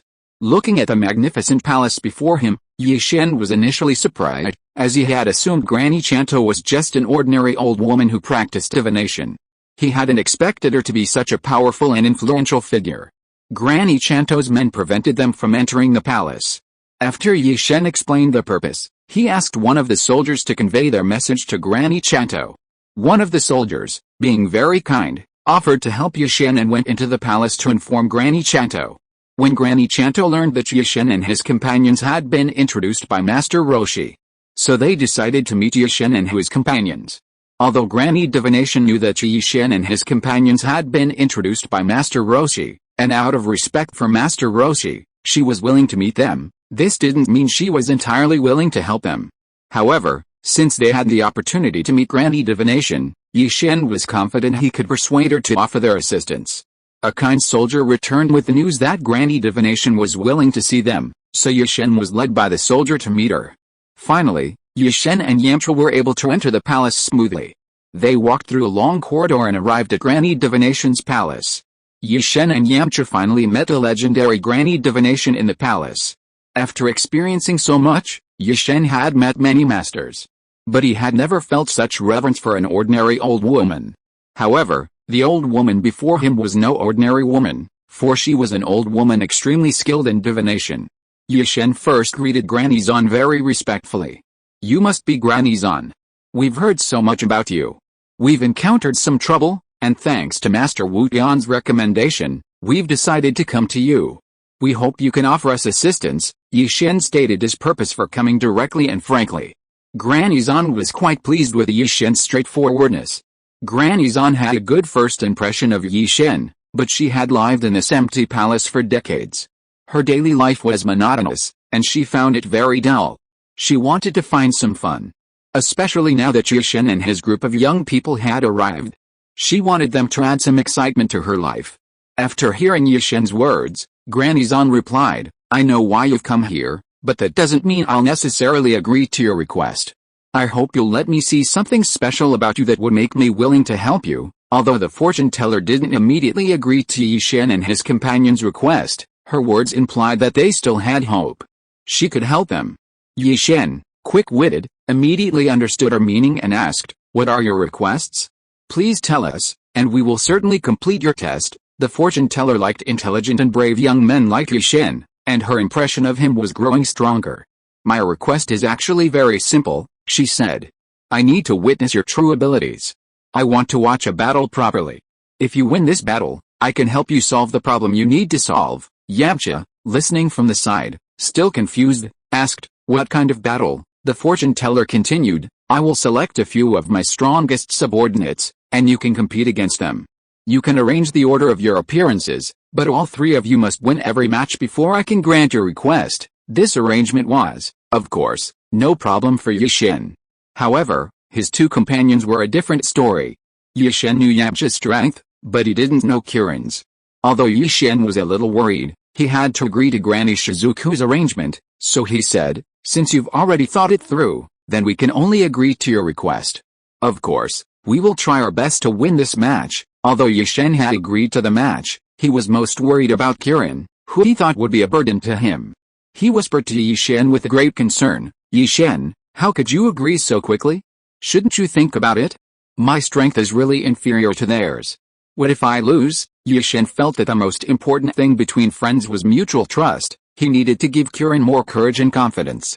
Yi Shen agreed to Granny Shizuku's request because he had no choice. Since it was Granny Shizuku who made the request, Yi Shen couldn't refuse, and he had to. He was determined to complete the task exceptionally well. After giving this instruction, the fortune teller busied herself selecting her men.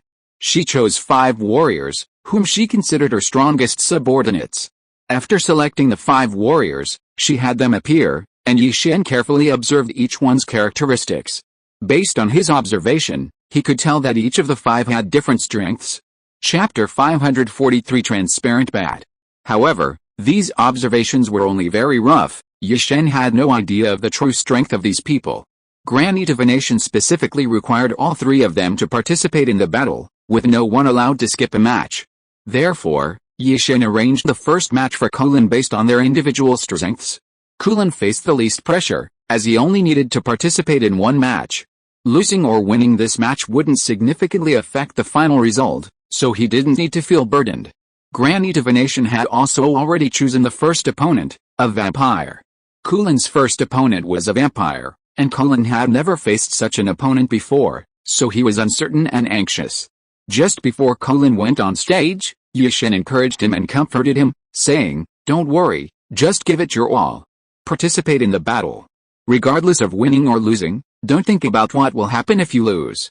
Just relax during this match, we'll take care of the rest. Yi Shen's words reassured Kulin. After hearing Yi Shen's words, he felt much more relaxed, no longer burdened by the pressure of losing to Ying. Kulin was very grateful for Yi Shen's thoughtfulness and patience, and he walked lightly onto the dueling stage. 2 people stood on the stage, one was Kulin, and the other was a vampire representing Granny Zan. This vampire was terrifying just by looking at him. His withered, cold body and pale face seemed to exude an aura of death.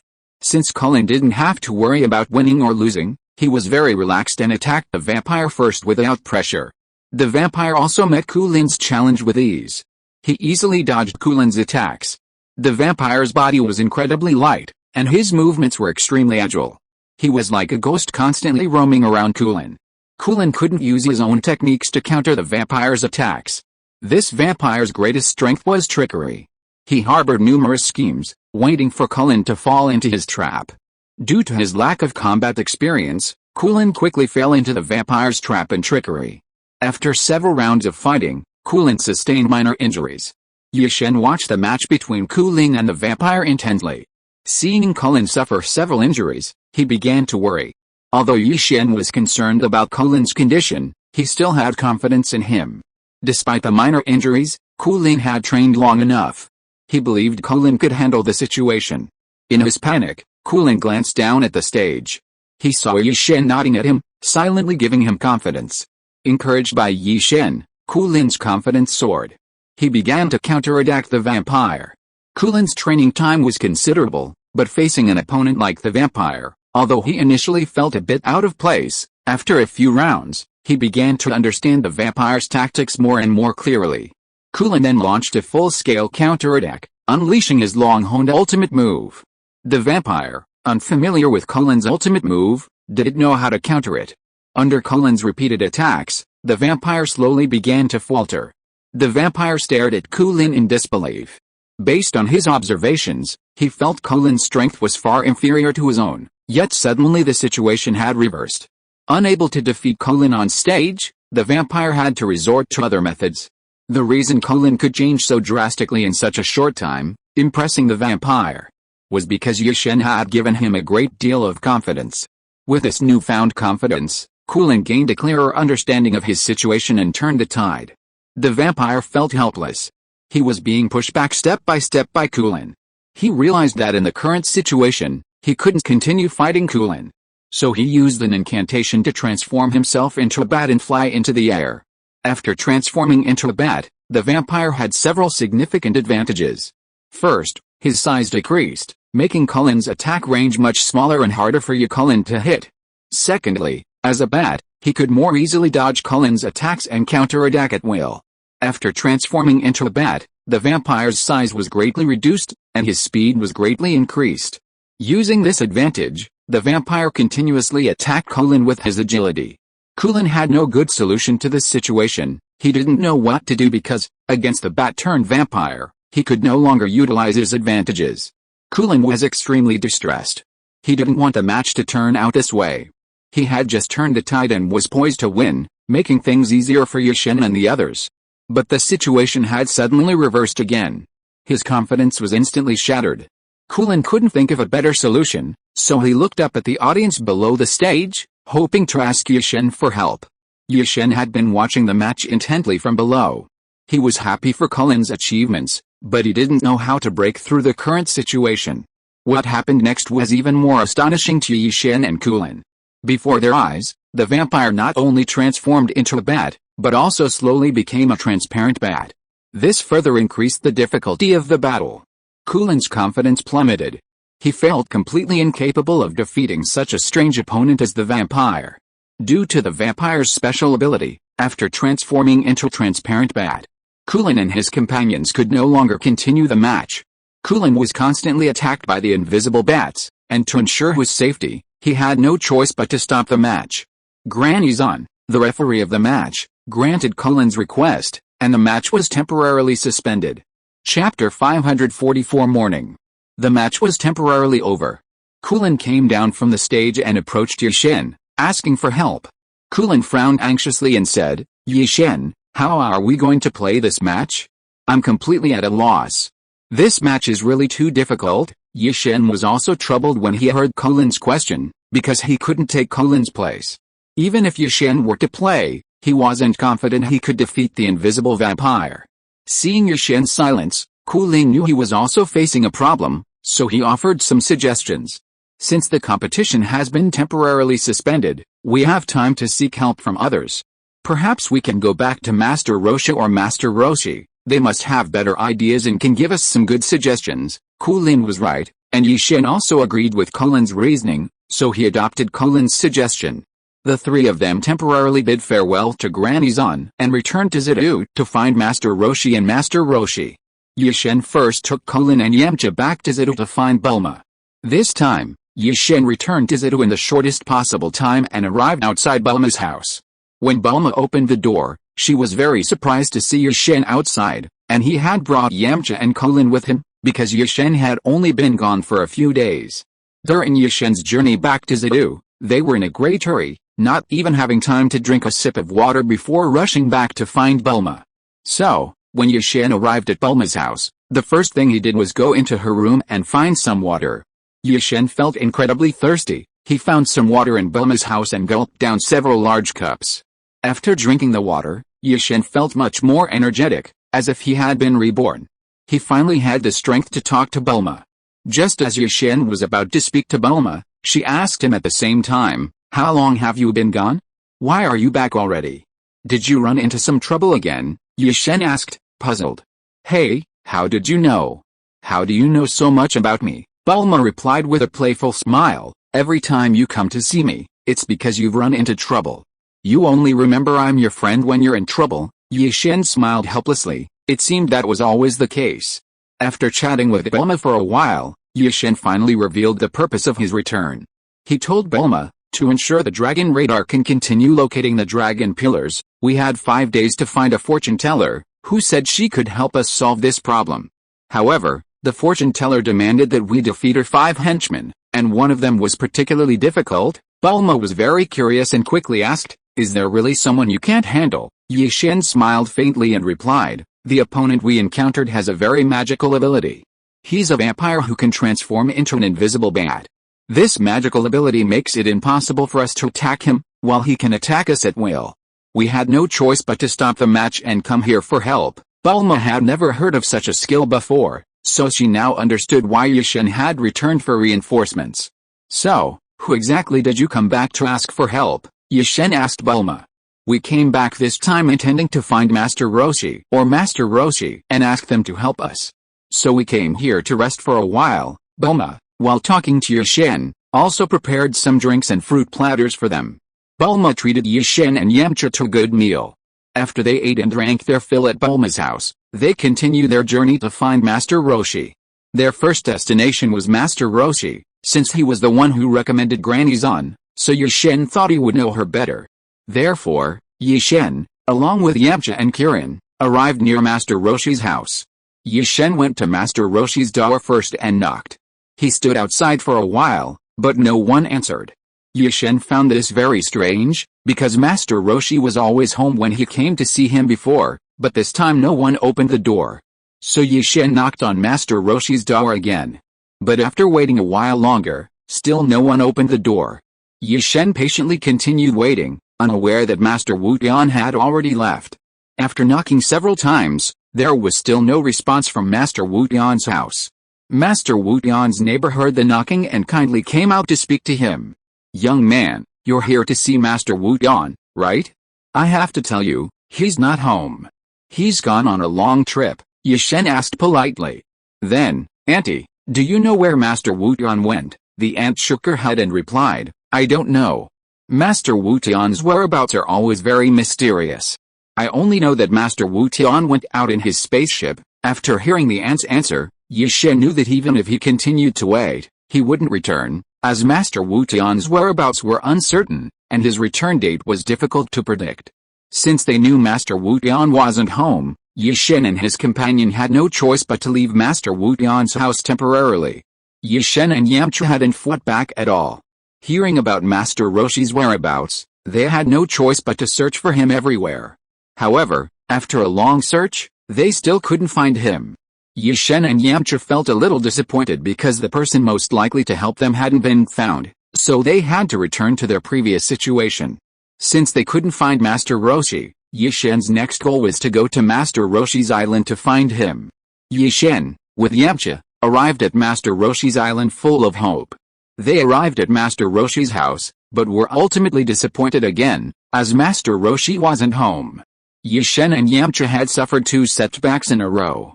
They couldn't find the 2 people who could help them. This meant that they had to solve this problem themselves. Chapter 545: A Strange Smell. Meanwhile, Granny Zan had given Yi-Shen and his team very little time. They had to get back before time ran out to continue the match. Yi-Shen carried immense pressure this time, as he needed to win this match to get Granny Zan to provide them with a method to repair the Dragon Ball radar. Although Yi-Shen and Yamcha were somewhat disappointed, Yagami encouraged them at this crucial moment. The more difficult the situation, the more courage and confidence they needed to face it. They had to believe they could solve the national crisis. This was a belief Yushin had always held. Yushin embarked on the journey back with Yamcha and Kirin, riding the flying Nimbus back to Granny Zan's castle. The match had to continue. Granny Zan once again dispatched her 5 subordinates to fight Yushin and his team. Before the first match was even over, the vampire and Kirin returned to the stage. This time, Yushin would offer Kira extra help. Yushin gave Kira a Bluetooth earpiece, a tiny one that wouldn't be easily detected. Yushin could use this earpiece to secretly communicate with Kira, allowing him to relay what he saw to Kira so Kira could launch the most effective counterattack against the vampire. At the start of the match, Kira, as before, was being beaten so badly by the vampire that he couldn't retaliate. Everyone thought the match would end in Kira's defeat. But Yushin didn't think so. He still had confidence in Kira, especially since he was taking this match particularly seriously. He carefully observed the vampire's every move from the sidelines, analyzing it diligently to find its weaknesses. He refused to believe that anyone was without flaws. No one is perfect, not even himself. Yushin watched Kira being beaten badly from the sidelines. Although he wanted to help Kira, he couldn't intervene. He could only watch the match intently, trying to find a way to break through. The method to break the vampire's ability to transform into an invisible bat. The competition on stage continued, and Yushin saw it. The vampire transformed into an invisible bat again. However, the vampire's invisibility wasn't permanent. Whenever the bat tried to attack, it couldn't maintain its transparent state. This was the vampire's biggest weakness. The bat-transformed vampire swooped down, quickly using its advantages to attack Kulin, but its invisibility was elusive. In that instant, Yushin used the voice function to transmit information to Kulin through the earpiece, saying, "Look up directly in front of you. The vampire has attacked you. You can see him about 3 meters away. He'll reveal his body, so seize that moment and launch a completely unexpected attack. That way, you'll have a chance to defeat him." Kulin heard Yushin's message and, as Yushin said, looked up. Sure enough, the vampire was about a short distance in front of him. The bat form of the vampire could be seen occasionally revealing its shape. Kulin was very clever. Even though he heard Yushin's instructions, he didn't show them. He pretended not to know anything, waiting for the vampire to attack. Kulin carefully estimated the distance, and when the vampire was 3 meters away, he prepared to counterattack. When the distance was exactly 3 meters, Kulin finally counterattacked. Caught off guard, he launched a swift counterattack. The vampire, not noticing in time, was knocked to the ground by Kulin's single move. Although the vampire's ultimate move was particularly troublesome, his striking ability was lacking. Kulin, with just one move, had the vampire lying on the ground, unable to get up again. This match meant Kulin had won. Kulin was overjoyed and quickly ran off the stage to hug Yushin and the others. Granny Zan's expression turned grim after watching the match, because one of Yushin's strongest henchmen was easily defeated by Yushin's partner. The match wasn't over yet, as the next match was Yamcha's. The match began. Yamcha was very confident in himself. Yushin was also at ease. Yamcha's strength was evident when Yamcha stepped onto the stage to face his opponent, an invisible man with the same ability as the vampire. Yamcha had initially thought this ability would be troublesome, but after defeating the vampire who could turn into an invisible bat, Kulin no longer feared such an ability. Yamcha also had complete confidence in Yushin, knowing that Yushin would be silently supporting him from the sidelines, just as he had helped Kulin earlier. Sure enough, Yamcha won this match relatively easily. With Yushin's help from the sidelines, Yamcha quickly found the invisible man's weakness. Then, within a few rounds, he defeated the invisible man. Through the cooperation of Yushin, Yamcha, and Kulin, the three of them worked together to win 2 matches, defeating the one who could become invisible. Vampires and invisible men. On Yushin and Yamcha's side, they had already won 2 matches.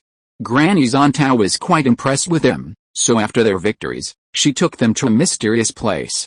Through observing the matches, Granny Zantao discerned Yushin and Yamcha's strength, believing they possessed much more potential than they initially thought. Therefore, to unleash their full potential, Granny Zantao decided to increase the difficulty of the matches. After the first match, Granny Zantao summoned everyone to announce something. She said, "The next match will be held in a different location, so please follow me." Yushin and Yamcha were very puzzled, but they had no choice.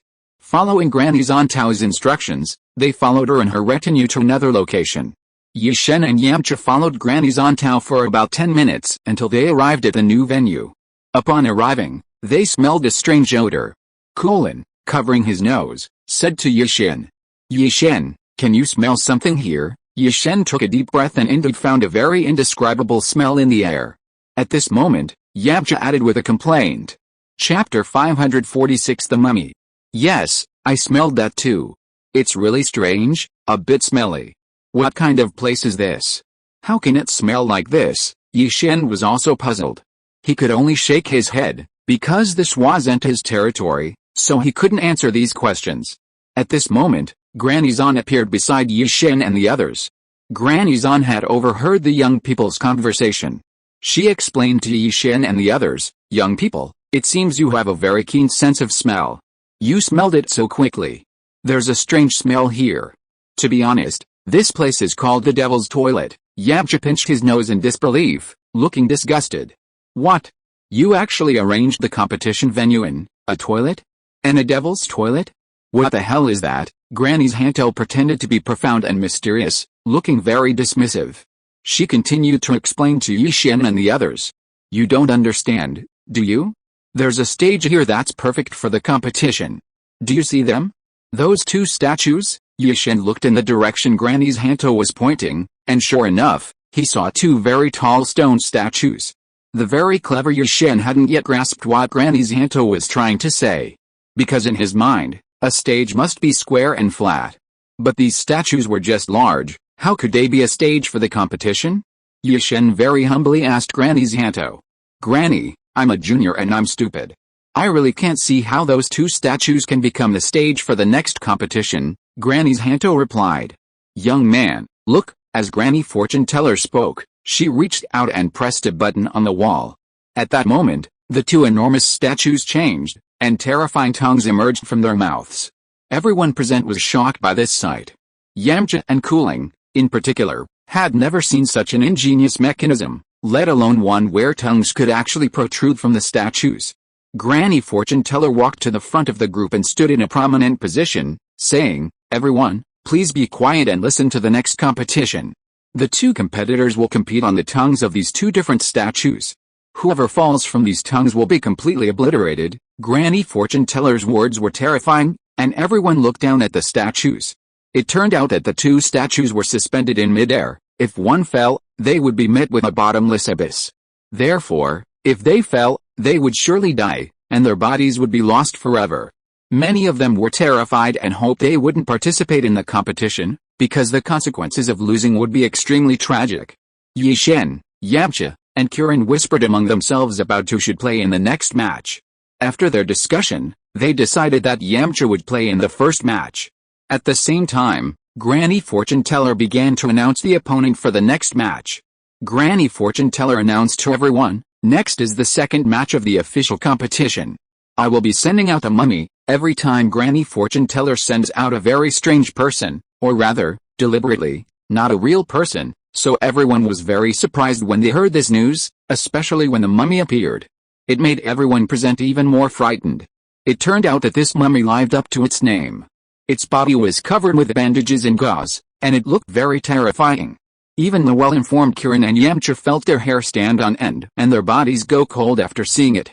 Such a bloody and cruel scene made many people present dare not open their eyes to look directly at it. Of everyone present, only Granny Zon and Yi-Shen dared to stare directly at the terrifying mummy. Yi-Shen showed no fear of the ugly and horrifying mummy before him, even though everyone else hesitated to look up. Granny Zon silently observed all this, her impression of the young man growing stronger. She believed he had a bright future. The competition began a few minutes later under everyone's watchful eyes. Yamcha stood on the tongue of one of the statues, using his light-footed skills to easily leap onto it. The statue was exceptionally large. When Yamcha stood on it, it seemed even larger than it appeared from below, the tongue easily accommodating his entire body. Yamcha began to look at his opponent. Although he still found it difficult to accept that his opponent was such a strange mummy, he was determined to overcome his fear and face this incredibly ugly mummy. Yamcha's fear stemmed entirely from the mummy's ugliness. People naturally don't fear beautiful things, they only feel fear towards the terrifying and ugly.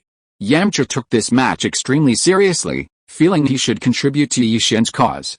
Even Colin, weaker than him, had greatly helped Yashin, so Yamcha felt he couldn't let him down. Yamcha silently put immense pressure on himself, desperately wanting to win. However, he didn't realize the vast difference in strength between him and the mummy. The mummy's power far surpassed his, so no matter how hard Yamcha tried, he couldn't defeat it. After several rounds of combat between the mummy and Yamcha, the outcome became clear. Everyone could clearly see that Yamcha was no match for the mummy. From the moment Yamcha made his move, he was completely controlled by the mummy's techniques. Therefore, Yamcha couldn't unleash his true power and was already being overwhelmed before he could even demonstrate his full strength. Yashin was extremely anxious watching this scene. He didn't want Yamcha to lose this match, otherwise, he would have to step in himself. Yashin and Kulin, watching from the sidelines, kept cheering and encouraging Yamcha, but it was all in vain because the mummy's power completely suppressed Yamcha's. After several rounds, because Yamcha's strength was far from being a match for the mummy, Yashin was very worried about Yamcha's safety. So, before Yamcha suffered further serious injuries, Yashin asked Baba the fortune teller to change the opponent, and he decided to step in himself. If you are listening to this novel on a channel other than Fanfic World, it means it was downloaded and re-uploaded without effort. We warmly invite you to visit our channel, Fanfic World.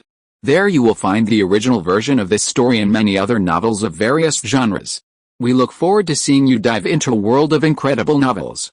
Chapter 547 Furious. Granny Zan granted Yashin's request and temporarily halted the match, allowing Yamcha, who is on the statue's tongue, to return and take Yashin's place. Yamcha was extremely grateful for Yashin's timely rescue, as he was acutely aware of his own strength. If the match had dragged on any longer, he might have been beaten to death by the mummy. Back on the platform, Yamcha was exhausted. He had been beaten several times by the hired men, and his body was covered in welts, not serious, but painful with every movement.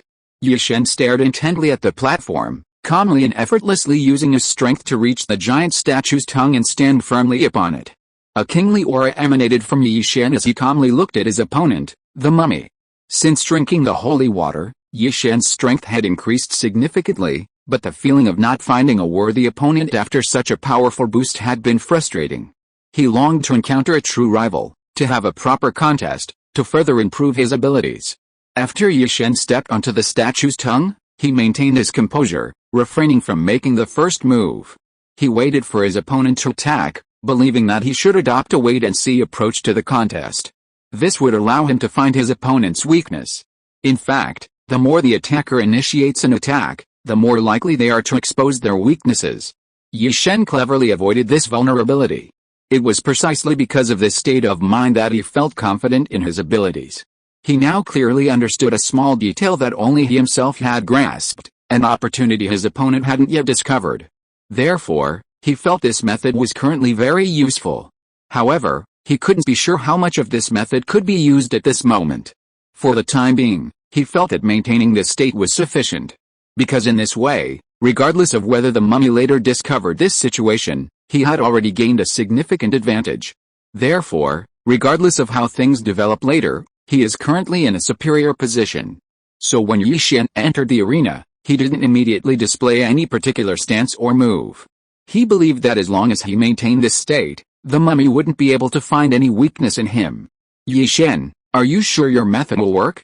What if the mummy notices something's wrong later? The fortune teller asked Yashin. It's alright. I don't think he'll notice anything amiss right now, so this is very advantageous for me, Yashin replied. How can this be considered very advantageous for you? I can't see anything wrong with you like this. What if he's not careful and you defeat him? The fortune teller said, skeptical of Yashin's decision. Don't be so distrustful. You must trust me, and you must also trust that these mummies aren't that smart. Just relax completely, Yashin said confidently. Your current state makes it really hard for me to trust you. I've never experienced anything like this before, so I'm skeptical when you're in this situation. I can tell you that clearly. Alright, Granny Zhang, I completely understand your current situation, and I know what you're worried about. In that case, just observe my actions for a while, Yashin said to Granny Zhang. I know what you're worried about. Whatever the situation, I hope you'll trust me for now and see what happens next, Yashin continued speaking to the fortune teller. Fine. Since you've put it this way, I'll give you a chance. I want to see what this mummy will do to you next. I also want to see if your method will work for you, and whether it will work for us, the fortune teller said. Okay, then just wait and see. As expected, the mummy couldn't find Yi-Shen's weakness in the following time, so it immediately stood still. Uncle Zhang had never imagined things would turn out this way, and seeing Yi-Shen like this, he felt incredibly distressed. He had originally wanted to resolve the issue as quickly as possible, but because Yi-Shen hadn't revealed any stance after entering the arena, the mummy couldn't find his weakness and was completely helpless against him. Granny Zan became impatient. She hadn't expected things to turn out this way, and she felt extremely distressed.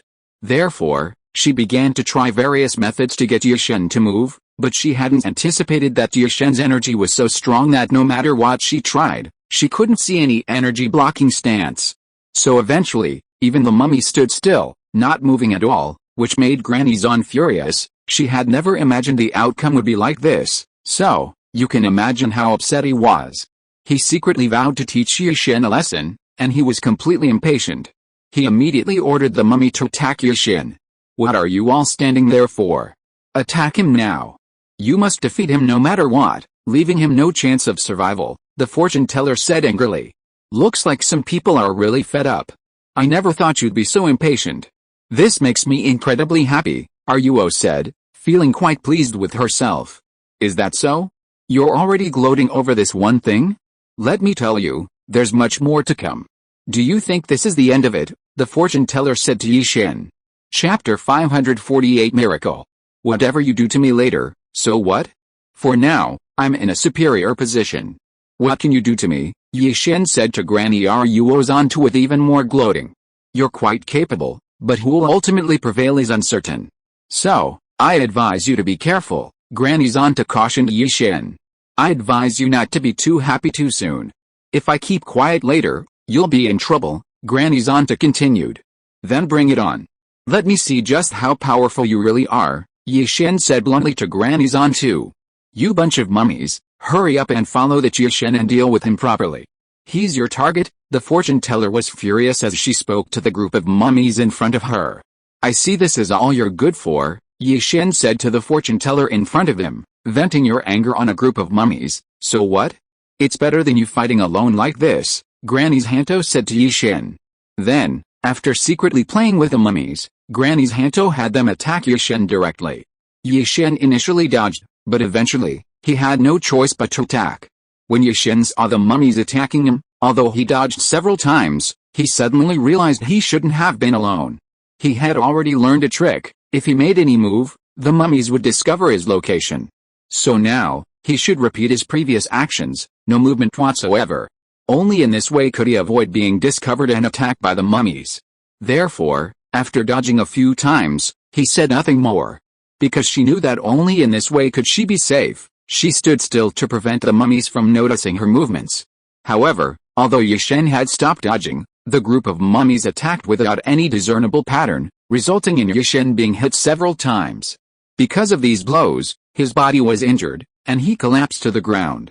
Everyone who saw his condition became worried and called out, Yi-Shen, how are you? Can you stand up? Do you need our help? We're really worried about you, someone nearby suddenly shouted loudly at Yi-Shen. However, after this person shouted, Yi-Shen didn't react at all, which made everyone worry again. So several more people shouted at Yi-Shen, hoping to wake him up. They didn't know what had happened to him or what his condition was like. They were only worried about Yi-Shen's safety and didn't want anything to happen to him. But Yi-Shen didn't respond, so everyone became worried, thinking that Yi-Shen might not be able to stand up anymore. However, at this critical moment, Yi-Shen miraculously stood up. You finally remembered. Do you know how worried we all were about your safety? We didn't know what had happened to you or what your condition was, but we couldn't act rashly. I'm fine, you all don't need to worry about me too much. After miraculously standing up, Yi-Shen addressed those around him. Your actions have truly surprised us all. What happened? Why aren't you injured at all? We thought you were also severely injured, one person asked Yi-Shen. No, I only received a few heavy blows, but my body wasn't harmed at all. These mummies weren't really trying to hurt me, Yi-Shen replied. So that's how it is. It seems these mummies can't really harm you for the time being, another person said. Yes. At that moment, The demon standing on the other side of Yi-Shen heard their conversation. This made the demon who originally wanted to harm Yi-Shen feel extremely distressed. He never imagined that these mummies were completely useless to Yi-Shen. So he was furious. He had originally intended to use these mummies to get rid of them, since the mummies were being controlled, no matter their state, as long as they were endowed with a mysterious power, they would continue to do so after appearing, determined to defeat Yi-Shen. However, they hadn't expected that all their efforts would be useless against Yi-Shen, and that even this entire purpose couldn't harm him. This was why the demon felt so distressed. He had never imagined such an ending. Therefore, he was very excited. He decided that since all his efforts were futile against Yi-Shen, he would have to personally intervene. Perhaps only under such circumstances could he have the chance to defeat Yi-Shen. I never expected such an ending, the demon said to Yi-Shen. But don't be too happy yet. Just because this group can't harm you doesn't mean I can't. Then bring it on. I'm waiting to see what you'll come up with, Yi-Shen said calmly to the demon. In truth, Yi-Shen's outward appearance was merely a facade. He had always known what a demon was like and how powerful it was. But having reached this point, whether he was afraid or not, he would ultimately face it all. Therefore, rather than being afraid, he chose to appear fearless, hoping to make the demon perceive him as truly formidable. Chapter 549 The End. If the demon were to be given such a false impression, it might instill fear in him. Let me tell you, don't get too excited yet. The real fear is yet to come. Once I step in, nothing will be a problem, the demon continued, speaking to Yi-Shen. Is that so? Then I'll be watching. I want to see what tricks you have up your sleeve, Yi-Shen said to the demon. The demon, though furious at Yi-Shen's words, felt a surge of anticipation. She was determined to see what Yi-Shen would do, and she resolved to unleash her demon beam to teach Yi-Shen a lesson. In that case, I'll show you what moves I have up my sleeve. Demon beam, the demon declared to Yi-Shen, unleashing her demon beam. When the demon unleashed his demon ray, he was utterly shocked. He had clearly hit Yi-Shen, yet Yi-Shen didn't explode. Yi-Shen's sudden state left the demon completely bewildered. He hadn't expected this outcome. He had assumed his demon ray would harm everyone, but Yi-Shen seemed immune. This shocking result made him wonder if his attack had malfunctioned. His attack had never shown any flaws before, and this astonishing situation made him question whether his demon ray had encountered some kind of unexpected problem. However, he believed this was just a temporary state, as he firmly believed his demon ray form was flawless. The only possible flaw was that Yi-Shen had tampered with it, causing this unexpected state. What's going on? Why didn't my demon ray cause you to explode? Why did it have absolutely no effect on you? The demon was very puzzled. Well, you must be very surprised, right? Let me tell you, there are many more things that will surprise you. You can try out all your moves and see if they work on me, Yi-Shen said very happily. Let me tell you, don't be too happy yet. This does surprise me, but it doesn't mean you haven't been hurt. I think you must be injured, but you're just enduring it, the demon replied. But in truth, the demon was still very shocked, because he truly thought he had failed. He had used his demon ray countless times before, but had never failed. This was the first time he had used the demon ray, and now he felt he had failed and it was completely useless. So he decided to use the demon ray again to attack Yi-Shen to see if the same situation would occur again. I advise you to give up as soon as possible. Let me tell you, the reason this situation exists can only mean one thing: your specific ability is completely immune to me, Yi-Shen replied. This was absolutely impossible. The demon ray worked again. After speaking, the demon immediately used his demon ray on Yi-Shen once more. However, the reality was still the same as before. Although the demon used the demon ray again to attack Yi-Shen, the effect of his demon ray was exactly the same as last time. It did not cause him any harm, and Yi-Shen was standing there unharmed. At this moment, the others also saw Yi-Shen. After receiving 2 consecutive demonic attacks, he hadn't suffered any harm at all, and they were much happier. Not only was Yi-Shen unharmed, he wasn't dead either, so everyone was overjoyed. My God, I'm so happy. Yi-Shen isn't dead at all. This is truly astonishing, one person said happily, looking at Yi-Shen's current state. This is indeed a very happy thing, another person replied. When everyone showed this kind of reaction, and some even shouted that Yi-Shen was unharmed, their expressions made him feel much better. It reminded him of the series of events that had happened before, Everyone had treated him very badly. But this time was completely different. So he felt much happier. He knew that when everyone showed this kind of reaction, he knew that everything he had done before hadn't been in vain. Seeing everyone in this state, he immediately saw that these people had no selfish motives. Their current mental state was like that of a pure-hearted infant. This made him feel much better, and his condition was also much better than before. Yes, I really wasn't hurt at all, so you can all rest assured and don't need to worry too much about me, Yi-Shen said to the group in front of him. Don't worry, we will all be your strong support. Just do whatever you want, someone said to Yi-Shen. With you all silently supporting me behind the scenes, I am truly very happy, Yi-Shen replied to everyone. However, at this moment, the demon could no longer contain himself, because when he discovered that he had used the demon beam twice in a row without it reaching the football, he was extremely angry. He had never imagined it would end like this. I really didn't expect that my demon ray could fail to kill you twice, without even causing you the slightest harm. It seems I underestimated you. Yes, you did underestimate me. So I advise you to use more of your moves later, otherwise, when I retaliate later, things won't be like this, Yi-Shen said to the demon. Chapter 550 Appointment. Don't worry, I won't give you that chance. I'll definitely teach you a lesson, Yi-Shen said to the demon in front of him. I hope you won't let me go. I want to see what tricks you have up your sleeve, the demon said to Yi-Shen. However, it was obvious that Yi-Shen wouldn't give him the chance. Sure enough, Yi-Shen realized that the demon wouldn't let him relax. After a short while, the demon began to use his weapon, because he knew that his demon ray was probably no longer effective. So he decided to use his weapon, hoping that it might give Yi-Shen a chance. I see you've changed your tactics. Since the demon ray isn't working, you're starting to use your weapon, Yi-Shen mocked the demon in front of him. Let me tell you, don't underestimate my weapons. They will definitely make you die without a burial place. At this moment, the demon seemed to have turned into a dark figure, speaking coldly to Yi-Shen. Yi-Shen had always disliked this way of speaking, and coupled with the weapon the demon used to attack him, this immediately angered him. He then unleashed all his power to defeat the demon. Because Yi-Shen was infuriated by the demon's manner of speaking, he decided to use his full strength against the demon in a fit of rage. Once Yi-Shen unleashed his full power, the demon was no match for him, easily defeated in just a few rounds. The demon was incredulous. He thought his strength was formidable, but facing the wielding power of Yi-Shen, he felt utterly outmatched.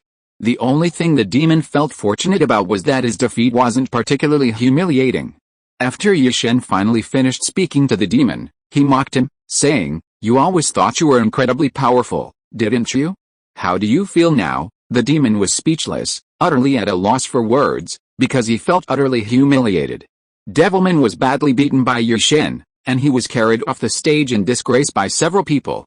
Yi-Shen fought 2 or 3 matches in a row, each one exceptionally well done, which made Baba's appreciation for him grow higher and higher.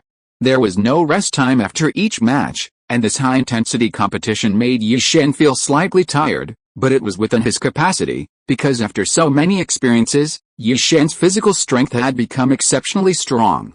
Next was the 5th match, which Yi-Shen was very much looking forward to. If he could win this crucial match, Baba would grant him his previous request.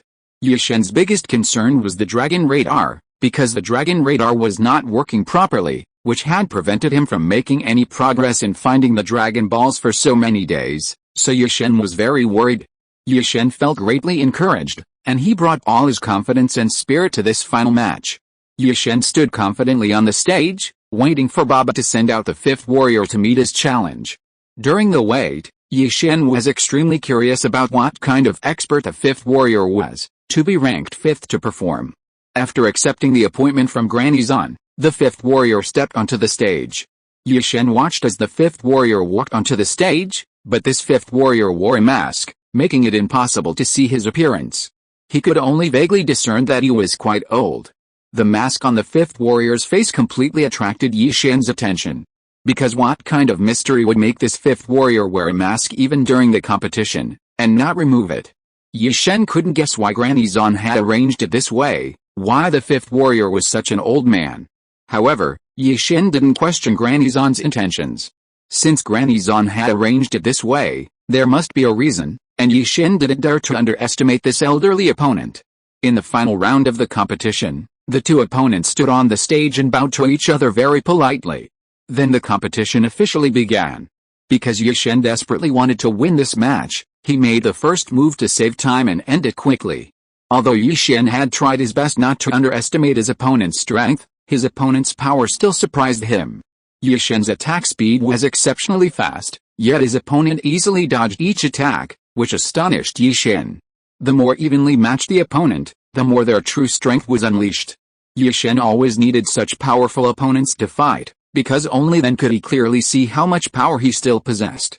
At the same time, Yi-Shen was also particularly curious about what kind of face was behind this mask, why the opponent was unwilling to show their true face, especially since the opponent's strength was so great, only someone of high status could possess such power. Since his fast attacks couldn't inflict any real damage, Yi-Shen gradually understood. He slowed down his attacks, instead of wasting so much power. At this moment, Yi-Shen still had the mood to chat with his opponent. "Why are you wearing a mask?" A deep, magnetic voice came from the other end. "I'm used to it." Getting an answer from him made it impossible for Yi-Shen to continue the conversation. He felt the topic had died, so he had no choice but to give up. During his fight with the masked man, Yi-Shen could sense that this fifth warrior was indeed the strongest of the 5 opponents. Therefore, Yi-Shen felt a bit of a headache. He believed that if he wanted to win this match, he would have to go through a long and intense struggle. Yi-Shen didn't think he was 100% confident he could win within 2 rounds. He could only continue to conserve his energy and engage in a stalemate. However, the final result exceeded Yi-Shen's expectations, because after 2 rounds, Yi-Shen and the mysterious masked man only managed a draw. End of this chapter. Thank you so much for reading until the end. Don't forget to give it a like. Looking for more exclusive content and immediate access? Subscribe to our Patreon. Remember, every like, subscription or donation encourages us to continue. Thank you all. See you in the next video.